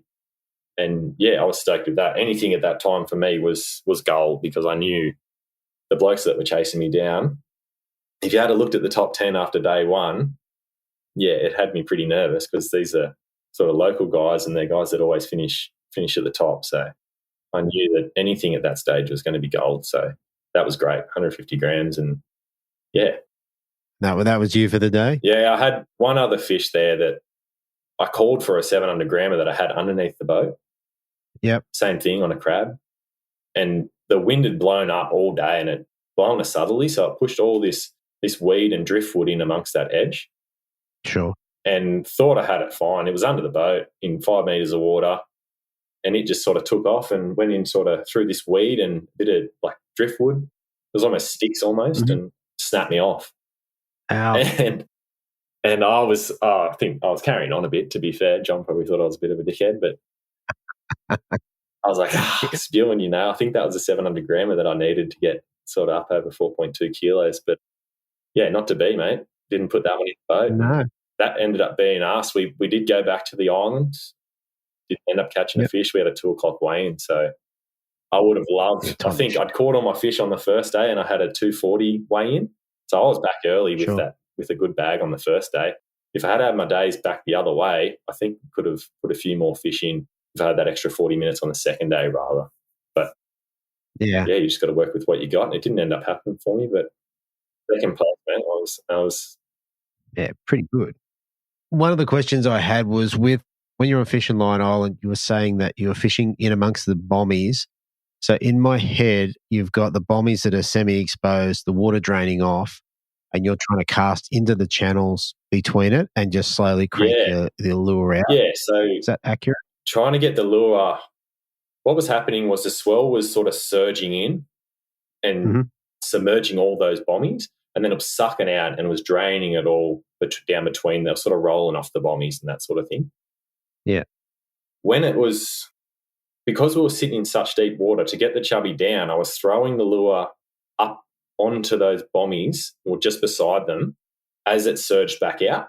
So the lure was sitting nice and low in the water, and then another wave would come in and surge back up, and you just pull that chubby tight and it'd get straight to depth, if that makes sense. So the water would rise and the chubby would stay at the depth. That's how I got it to get to depth. And I found that we got a couple of fish in tight amongst the bommies, but all the better fish came rolling the chubby back in that deeper water as soon as sort of 3 metre range. I reckon we would have nearly got that lure down to 3 metres, those deep chubbies, just the way we sort of did it. And as soon as you could feel it start to hit the reef and the weed at the bottom, that's when those hits would come. They'd climb onto it. Yeah. When it was in that zone sort of thing. Yeah. Yeah. And did you find while you were casting that you'd cast in and you go, right, that's the right cast? Like, did you go, that's a good one and it would get a fish? Yeah, look, it was definitely with the feel of the rod. Whenever I felt that chubby get to that depth, which was hard to do, but whenever I got it to that depth and felt that the bib start to tickle the weed, that's when I knew that was in the zone. And often those good fish, I think they were sitting deeper. I don't think they were sitting up in the washes. I think they were sitting out off it, just moseying in the current there. And, yeah, I think they were all spawning. Like, they were all milking at the time. Like, all the fish that came in the boat just milking in the boat. So maybe they were sitting down on that reef spawning. I don't know. But that's where we got the better ones for sure. Yeah. Yeah, very good. Well, in any case, it was enough to bring you back over 4 kilos for second day in a row and second place. So one more thing before we move off the fishing. So you were using 7-pound leader. What sort of rod and reel did you have that paired up with? I had a 2500 sustain spooled up with 10-pound castaway braid, 7-pound FC rock leader. The only reason I had 7-pound on, I had a 10-pound spool the day before and went to rig up my rods on the Friday night and pulled the end of the line of the leader off, and I had nothing left. So what's next? Next biggest was my 7-pound. 7-pound. So I just tied that on, but it was fantastic. It worked all weekend, and had that on a Miller Rods Brawler, which I only got 12 months ago. So it's been a bit of a game changer for me. Used to fish quite a finesse technique, I suppose, a lot of straight through stuff. But after going to this Brawler, and I don't think I'll throw anything else in structure. you can definitely nurse fish out on straight through. There's no doubt about it. But you take the guessing work out of it with the brawler and 7 pound leaders and fully locked. And I found with the chubby, with those big trebles, most of the fish ate it and choked it. So it was sort of I wasn't overly worried about pulling hooks. I don't think I pulled hooks all weekend, to be fair. Yeah, I think I just lost that fish on the second day. It was the only fish I lost. That's pretty good going in the washes. Yeah.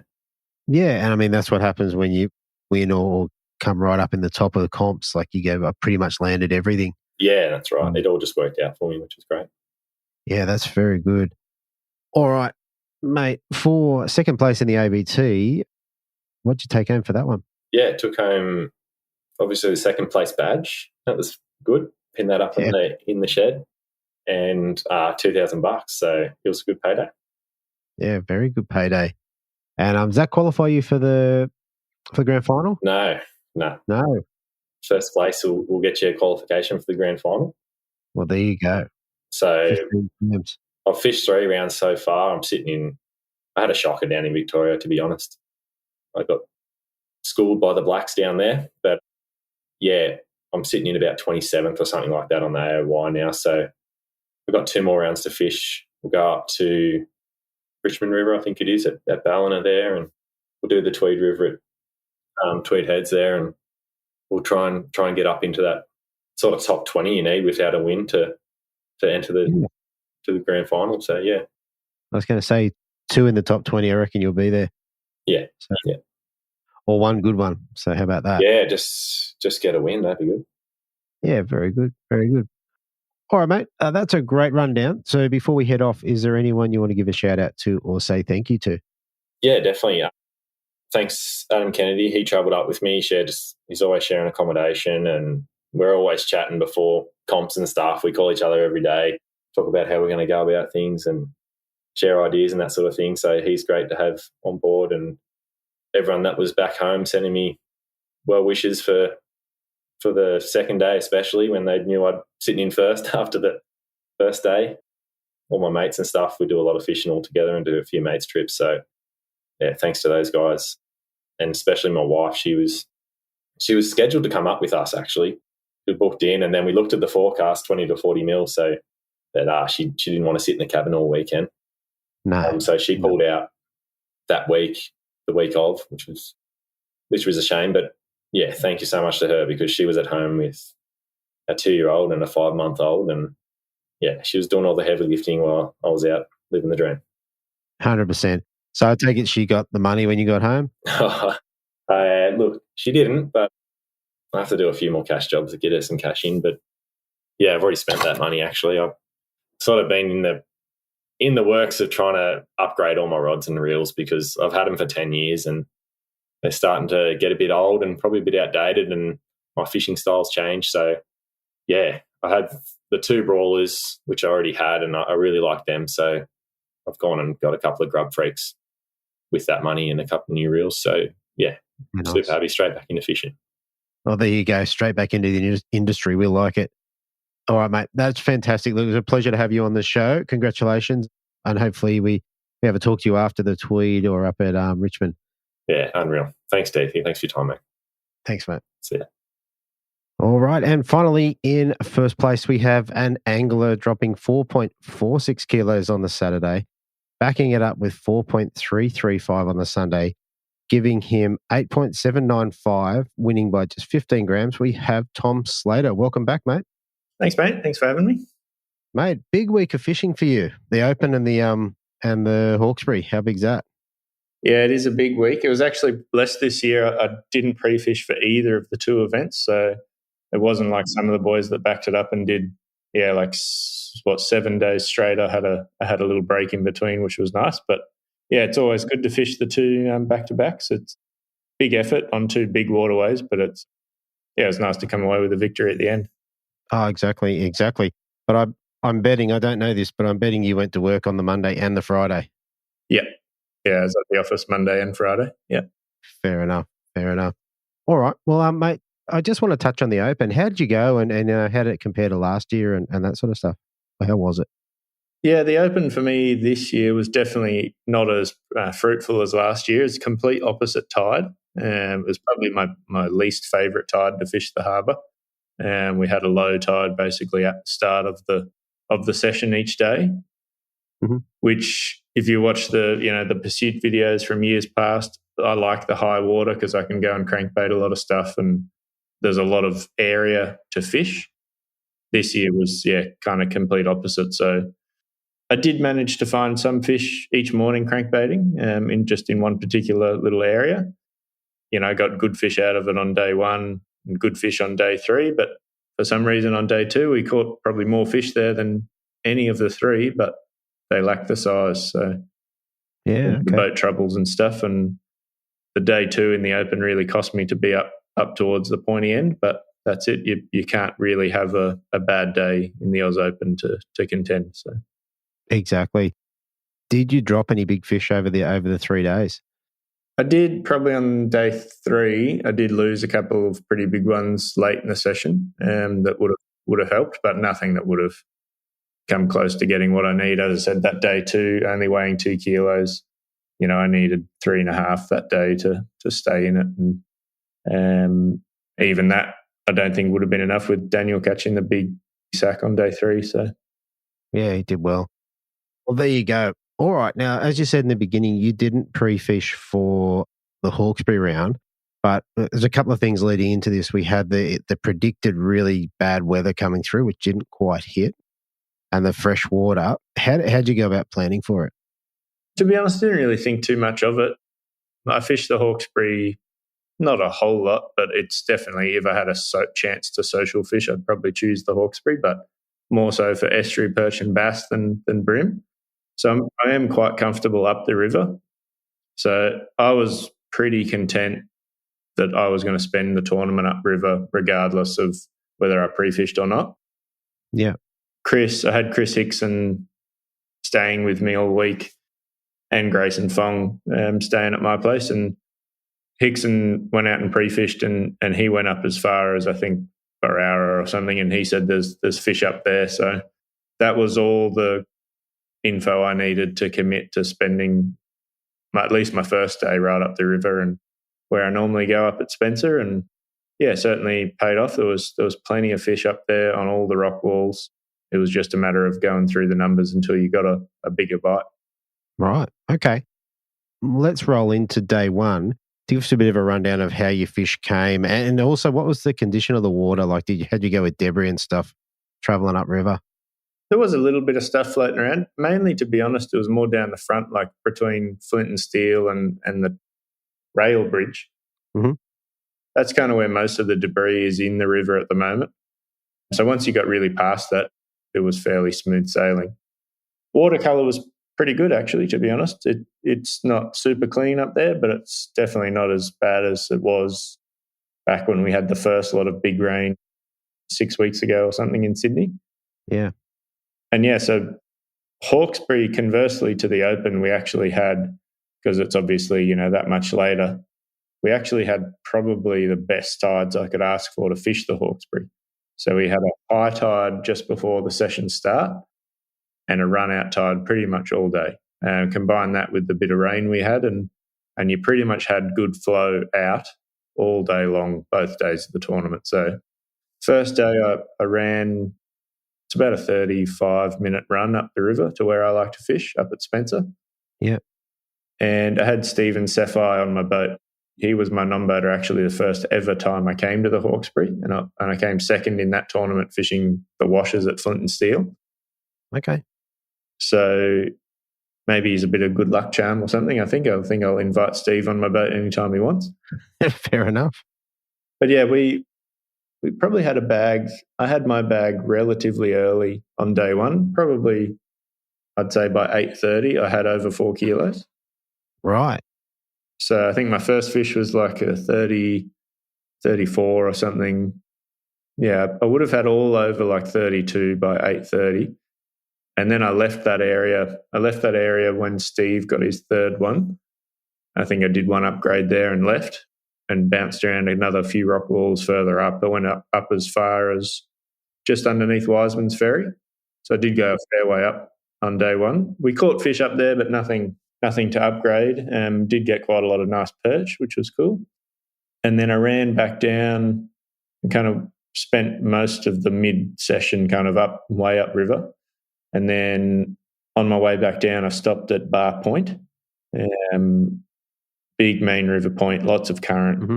That's when the current had pretty much stopped. That was maybe 1 o'clock on day one. So the current had pretty much died. It was not really running out anymore up the river.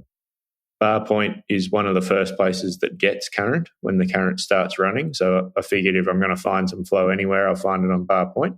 And it was just starting to push in on Bar Point, and managed an upgrade, probably a 32 or something, to about a 35 just before I went back to weigh in. So it was a pretty productive day, really. Probably caught between 20 to 25 fish.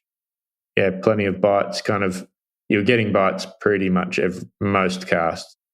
If you weren't getting snagged, you were getting a bite or catching a fish. Sure. And what was your technique? What were you using to get them? Yeah, look, cranker crabs in either the small size or the big size. I'm a big fan of Steersy's kind of really reinvented how we fish some of these rivers with that crab. Look, I don't fish it anywhere near as much as some guys, but when it's got its place, they are a very hard lure to beat.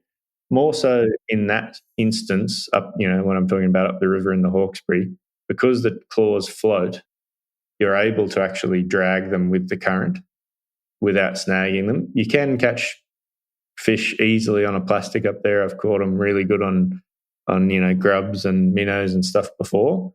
However, the ability to drag it across the rocks, and because you're really looking for these bigger kind of boulder style rocks, and those fish will sit behind them. If you're worried about snagging, so you're constantly like hopping your plastic, you're never down low enough. With the crab, with its floating claws, you can drag it up over the rocks, and then when you feel it stop hitting the rock, you can give it slack, and so it sinks down into that kind of eddy behind the rock. That's just a super effective way to catch fish on those rock walls. Yeah, very good. Very good. And what's your rod and reel of choice for that? Yep. Rod's an easy choice. So Infeet Z, new model, the 2023 model, what we call the crab rod, or the Z782 LFS. So 7'8", it's the one Morgo kind of inspired for fishing the crab. So bit of length there, so it gives us the ability to combine, the nice tip with the correct power in the bottom end, make it fairly moderate so you don't pull too many hooks. That was paired up with a 24 Certate. So 24 Certate 2500, sorry. And then I fish really heavy up the river. I'm kind of, there's two trains of thought. My non-boaters went the other train, and to be fair, they kind of were equally as effective as I was. So I fish PE 1.2 J-braid expedition. So that's like 20 pound or 15 pound expedition, and a 14 or 16 pound J-thread X-Link fluoro leader. So really quite a heavy setup, heavier than, that's the kind of stuff I'd fish in the racks, that kind of setup. Yeah. And I go the no drag, pull them away from the rocks and then loosen it off technique. I still did get busted off a few times over the weekend, but could be small fish eating it in the wrong spot. They could be pretty big ones too. You really don't have enough time to figure out if they're big or not. You feel the weight and you feel it around a rock, and with that much tension, you'd snap even 20-pound line. Yeah, right. My non-boaters fished much lighter, like 6-pound leaders, and they probably got the same amount of fish out, because obviously if you don't put any pressure on the line, it's very hard for them to break you off. Yeah. However, because you do snag a lot of lures, if you fish light, you lose a lot of lures. So I fish heavy. I straighten hooks when I need to get a lure off the bottom, and just replace the claws when I need to. Yeah, right. Okay. Well, that's pretty good. And it was good enough to bring you back in with over 4 kilos. So where were you overnight? Do you remember? I was coming second overnight. I think it was about 100 grams behind Joe or 150 grams behind Joe. So he had that really nice bag from down the front. To be honest, I was pretty confident of getting him again. It was fairly easy in that, I had 4 kilos probably for the first 7 fish I landed.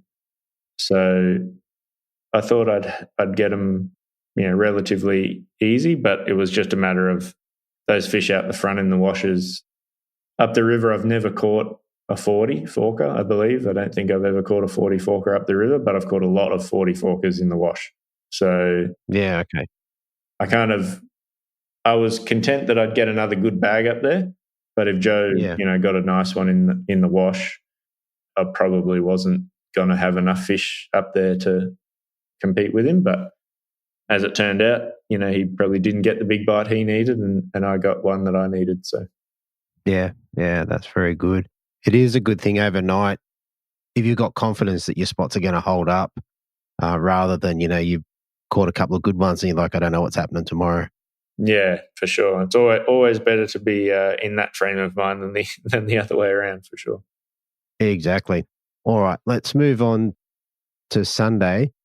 You've got, what did you weigh in? So you weighed just a little bit less, so 4.335. Tell us about your day. Yeah, so I had Scotty Cicluna on board. I've had him before as well, so it was a good couple of days, good pairings for non-batters. Scotty was really pumped up. He was in 5th as well, so he was geeing us up. He was like my own personal little hype man. It was pretty fun kind of vibe on the boat. Same thing, ran straight up to the same spot. Obviously, the tide being an hour later, it was a much slower start. We were kind of waiting for that current to really get going. Took us a little bit longer to kind of catch the first fish. I think I might have caught the first one at 7:45. Oh no, would have been past 8 o'clock because we wouldn't have got up there until about 7:35 or something. But day 2 we were plagued. The first, I feel like, and really until about midday, we were just plagued with short strikes and pulling hooks. So between me and Scott on the second day, we would have pulled the hooks on easily 40 fish, easily. Wow. We were drifting probably 500-metre section of rock wall. And on each drift, we would both probably pull the hooks on 3 to 4 fish each, 5 fish each. Ouch. So it was kind of tense. And, some of them felt, reasonably decent. I got busted off twice before midday. One, I just cast into a terrible spot and the fish was there and ate it and I had no chance. The other one, again, even with that heavy line and heavy leader, if they eat you on the other side of the rock and you're drifting down, it's very hard to pull them around without busting off. So it was definitely a slower start, but I guess, just gradually kind of built the bag that we ended up weighing in. And it kind of, to be honest, it kind of surprised me. I didn't think I had anywhere near 4.3. I thought I had about 4 kilos, but I did get a pretty decent one. It was probably the best one I caught for the tournament that was quite fat. So I think that made up probably a little bit more than what I was thinking. Right. So throughout the day, how many fish did you put in the boat? I would have landed on day 2 probably 15 or so, I would say. And I spoke to the other boys that were up there. Jamie Johnson was up there. Jamie McEwen was up in that area as well. They all commented actually that they also had similar instances of a lot of pulled hooks, and they just felt like the fish weren't eating the lure as good as they were on the previous day or as good as they normally do. Whether that's watercolour, they can't see it as good as normal or something like that, I'm not sure, but definitely seemed to play a part. I actually ended up putting one of the large, 65 mil cranky crabs. I put one of the treble hooks from a large crab on a small crab. So I had one small, one large claw, which is a trick I normally do when I'm throwing crabs in kind of nasty cover and I need a bit of extra pulling power. I tried that just to see if a bigger hook would hook them any better, but didn't really seem to make any difference. Yeah. But yeah, I guess it just kind of we grounded out. We stayed on that rock wall pretty much all session, or at least until pretty much 1 o'clock. So we would have drifted it easily 20 times, and we were catching fish pretty much every drift. We caught fish. Towards the end, I think we started to wear it out a little bit. We were starting to get less bites, but there was still fish there. But yeah, I guess we just grounded out and slowly upgraded the bag, piece by piece. There was a lot of small ones, and yeah, just the odd one you'd hook. You could tell straight away, the big head shakes. You said that's the bigger one you need, and yeah, managed to get up out. Yeah, that's interesting. And up there, the current fairly rips, doesn't it? Like it gets going. Yeah. When it's going, so I've got a 80-pound or a 24-volt electric on my boat. When it's going, you basically, if you're on 100, you will stay still. You can't actually go against the current on 100. Okay. Yeah. So it's as much as your electric can handle. Yeah. Which is makes it tough to fish, but it helps you. You want that current when you fish there, because you want your lure to be washed naturally over the rocks. If it stays still for too long, you do get more snags. Sure. So current kind of always keeping it moving, it doesn't have enough time to kind of wedge itself or nestle into a crack, or, you want that current kind of always washing it along, because you're just drifting with the boat or with the lure and feeling for that kind of boulder, or you're basically feeling until you can't feel anything, and then you've gone over a rock. Yeah. So we drop slack back to it, and often that's when you get the bite. Yeah, fair enough. One thing that I wanted to share with you, I'm not sure whether you're aware, on the Saturday you had a major bite period at 7:08 through to 9:38, and then on the Sunday it was sort of 8 o'clock to 10:28. Did that kind of ring true with you? Yeah, that probably, yeah, I'd say definitely. Those were the kind of hot periods. Probably aligns probably with the current in some way. Yeah, definitely had a slower start on day 2, so that would explain it. Yeah, I was going to say, like you said, sometimes this is all spot specific, and you need current to have fire.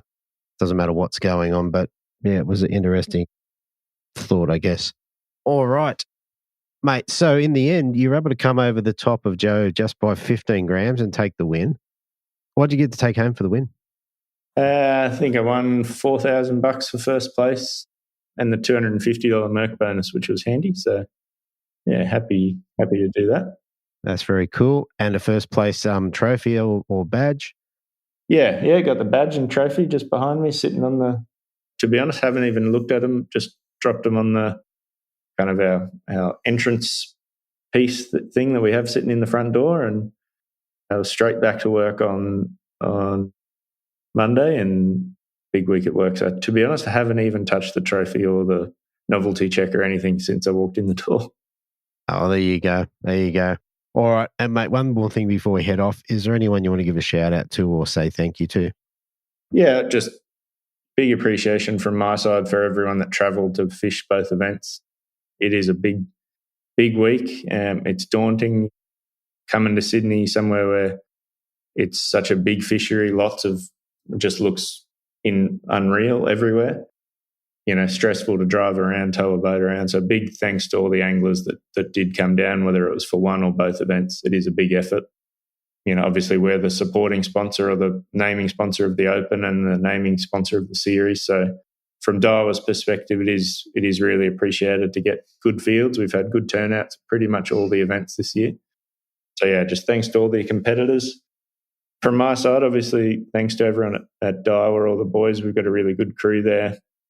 We had quite a lot of people come. We had the marketing guys down at the Open starts every day doing videos, and we've got Pato on board with Cromo, who ended up, I think, in 5th maybe for the Open, 5th or 6th maybe. Yeah. Should have I think so.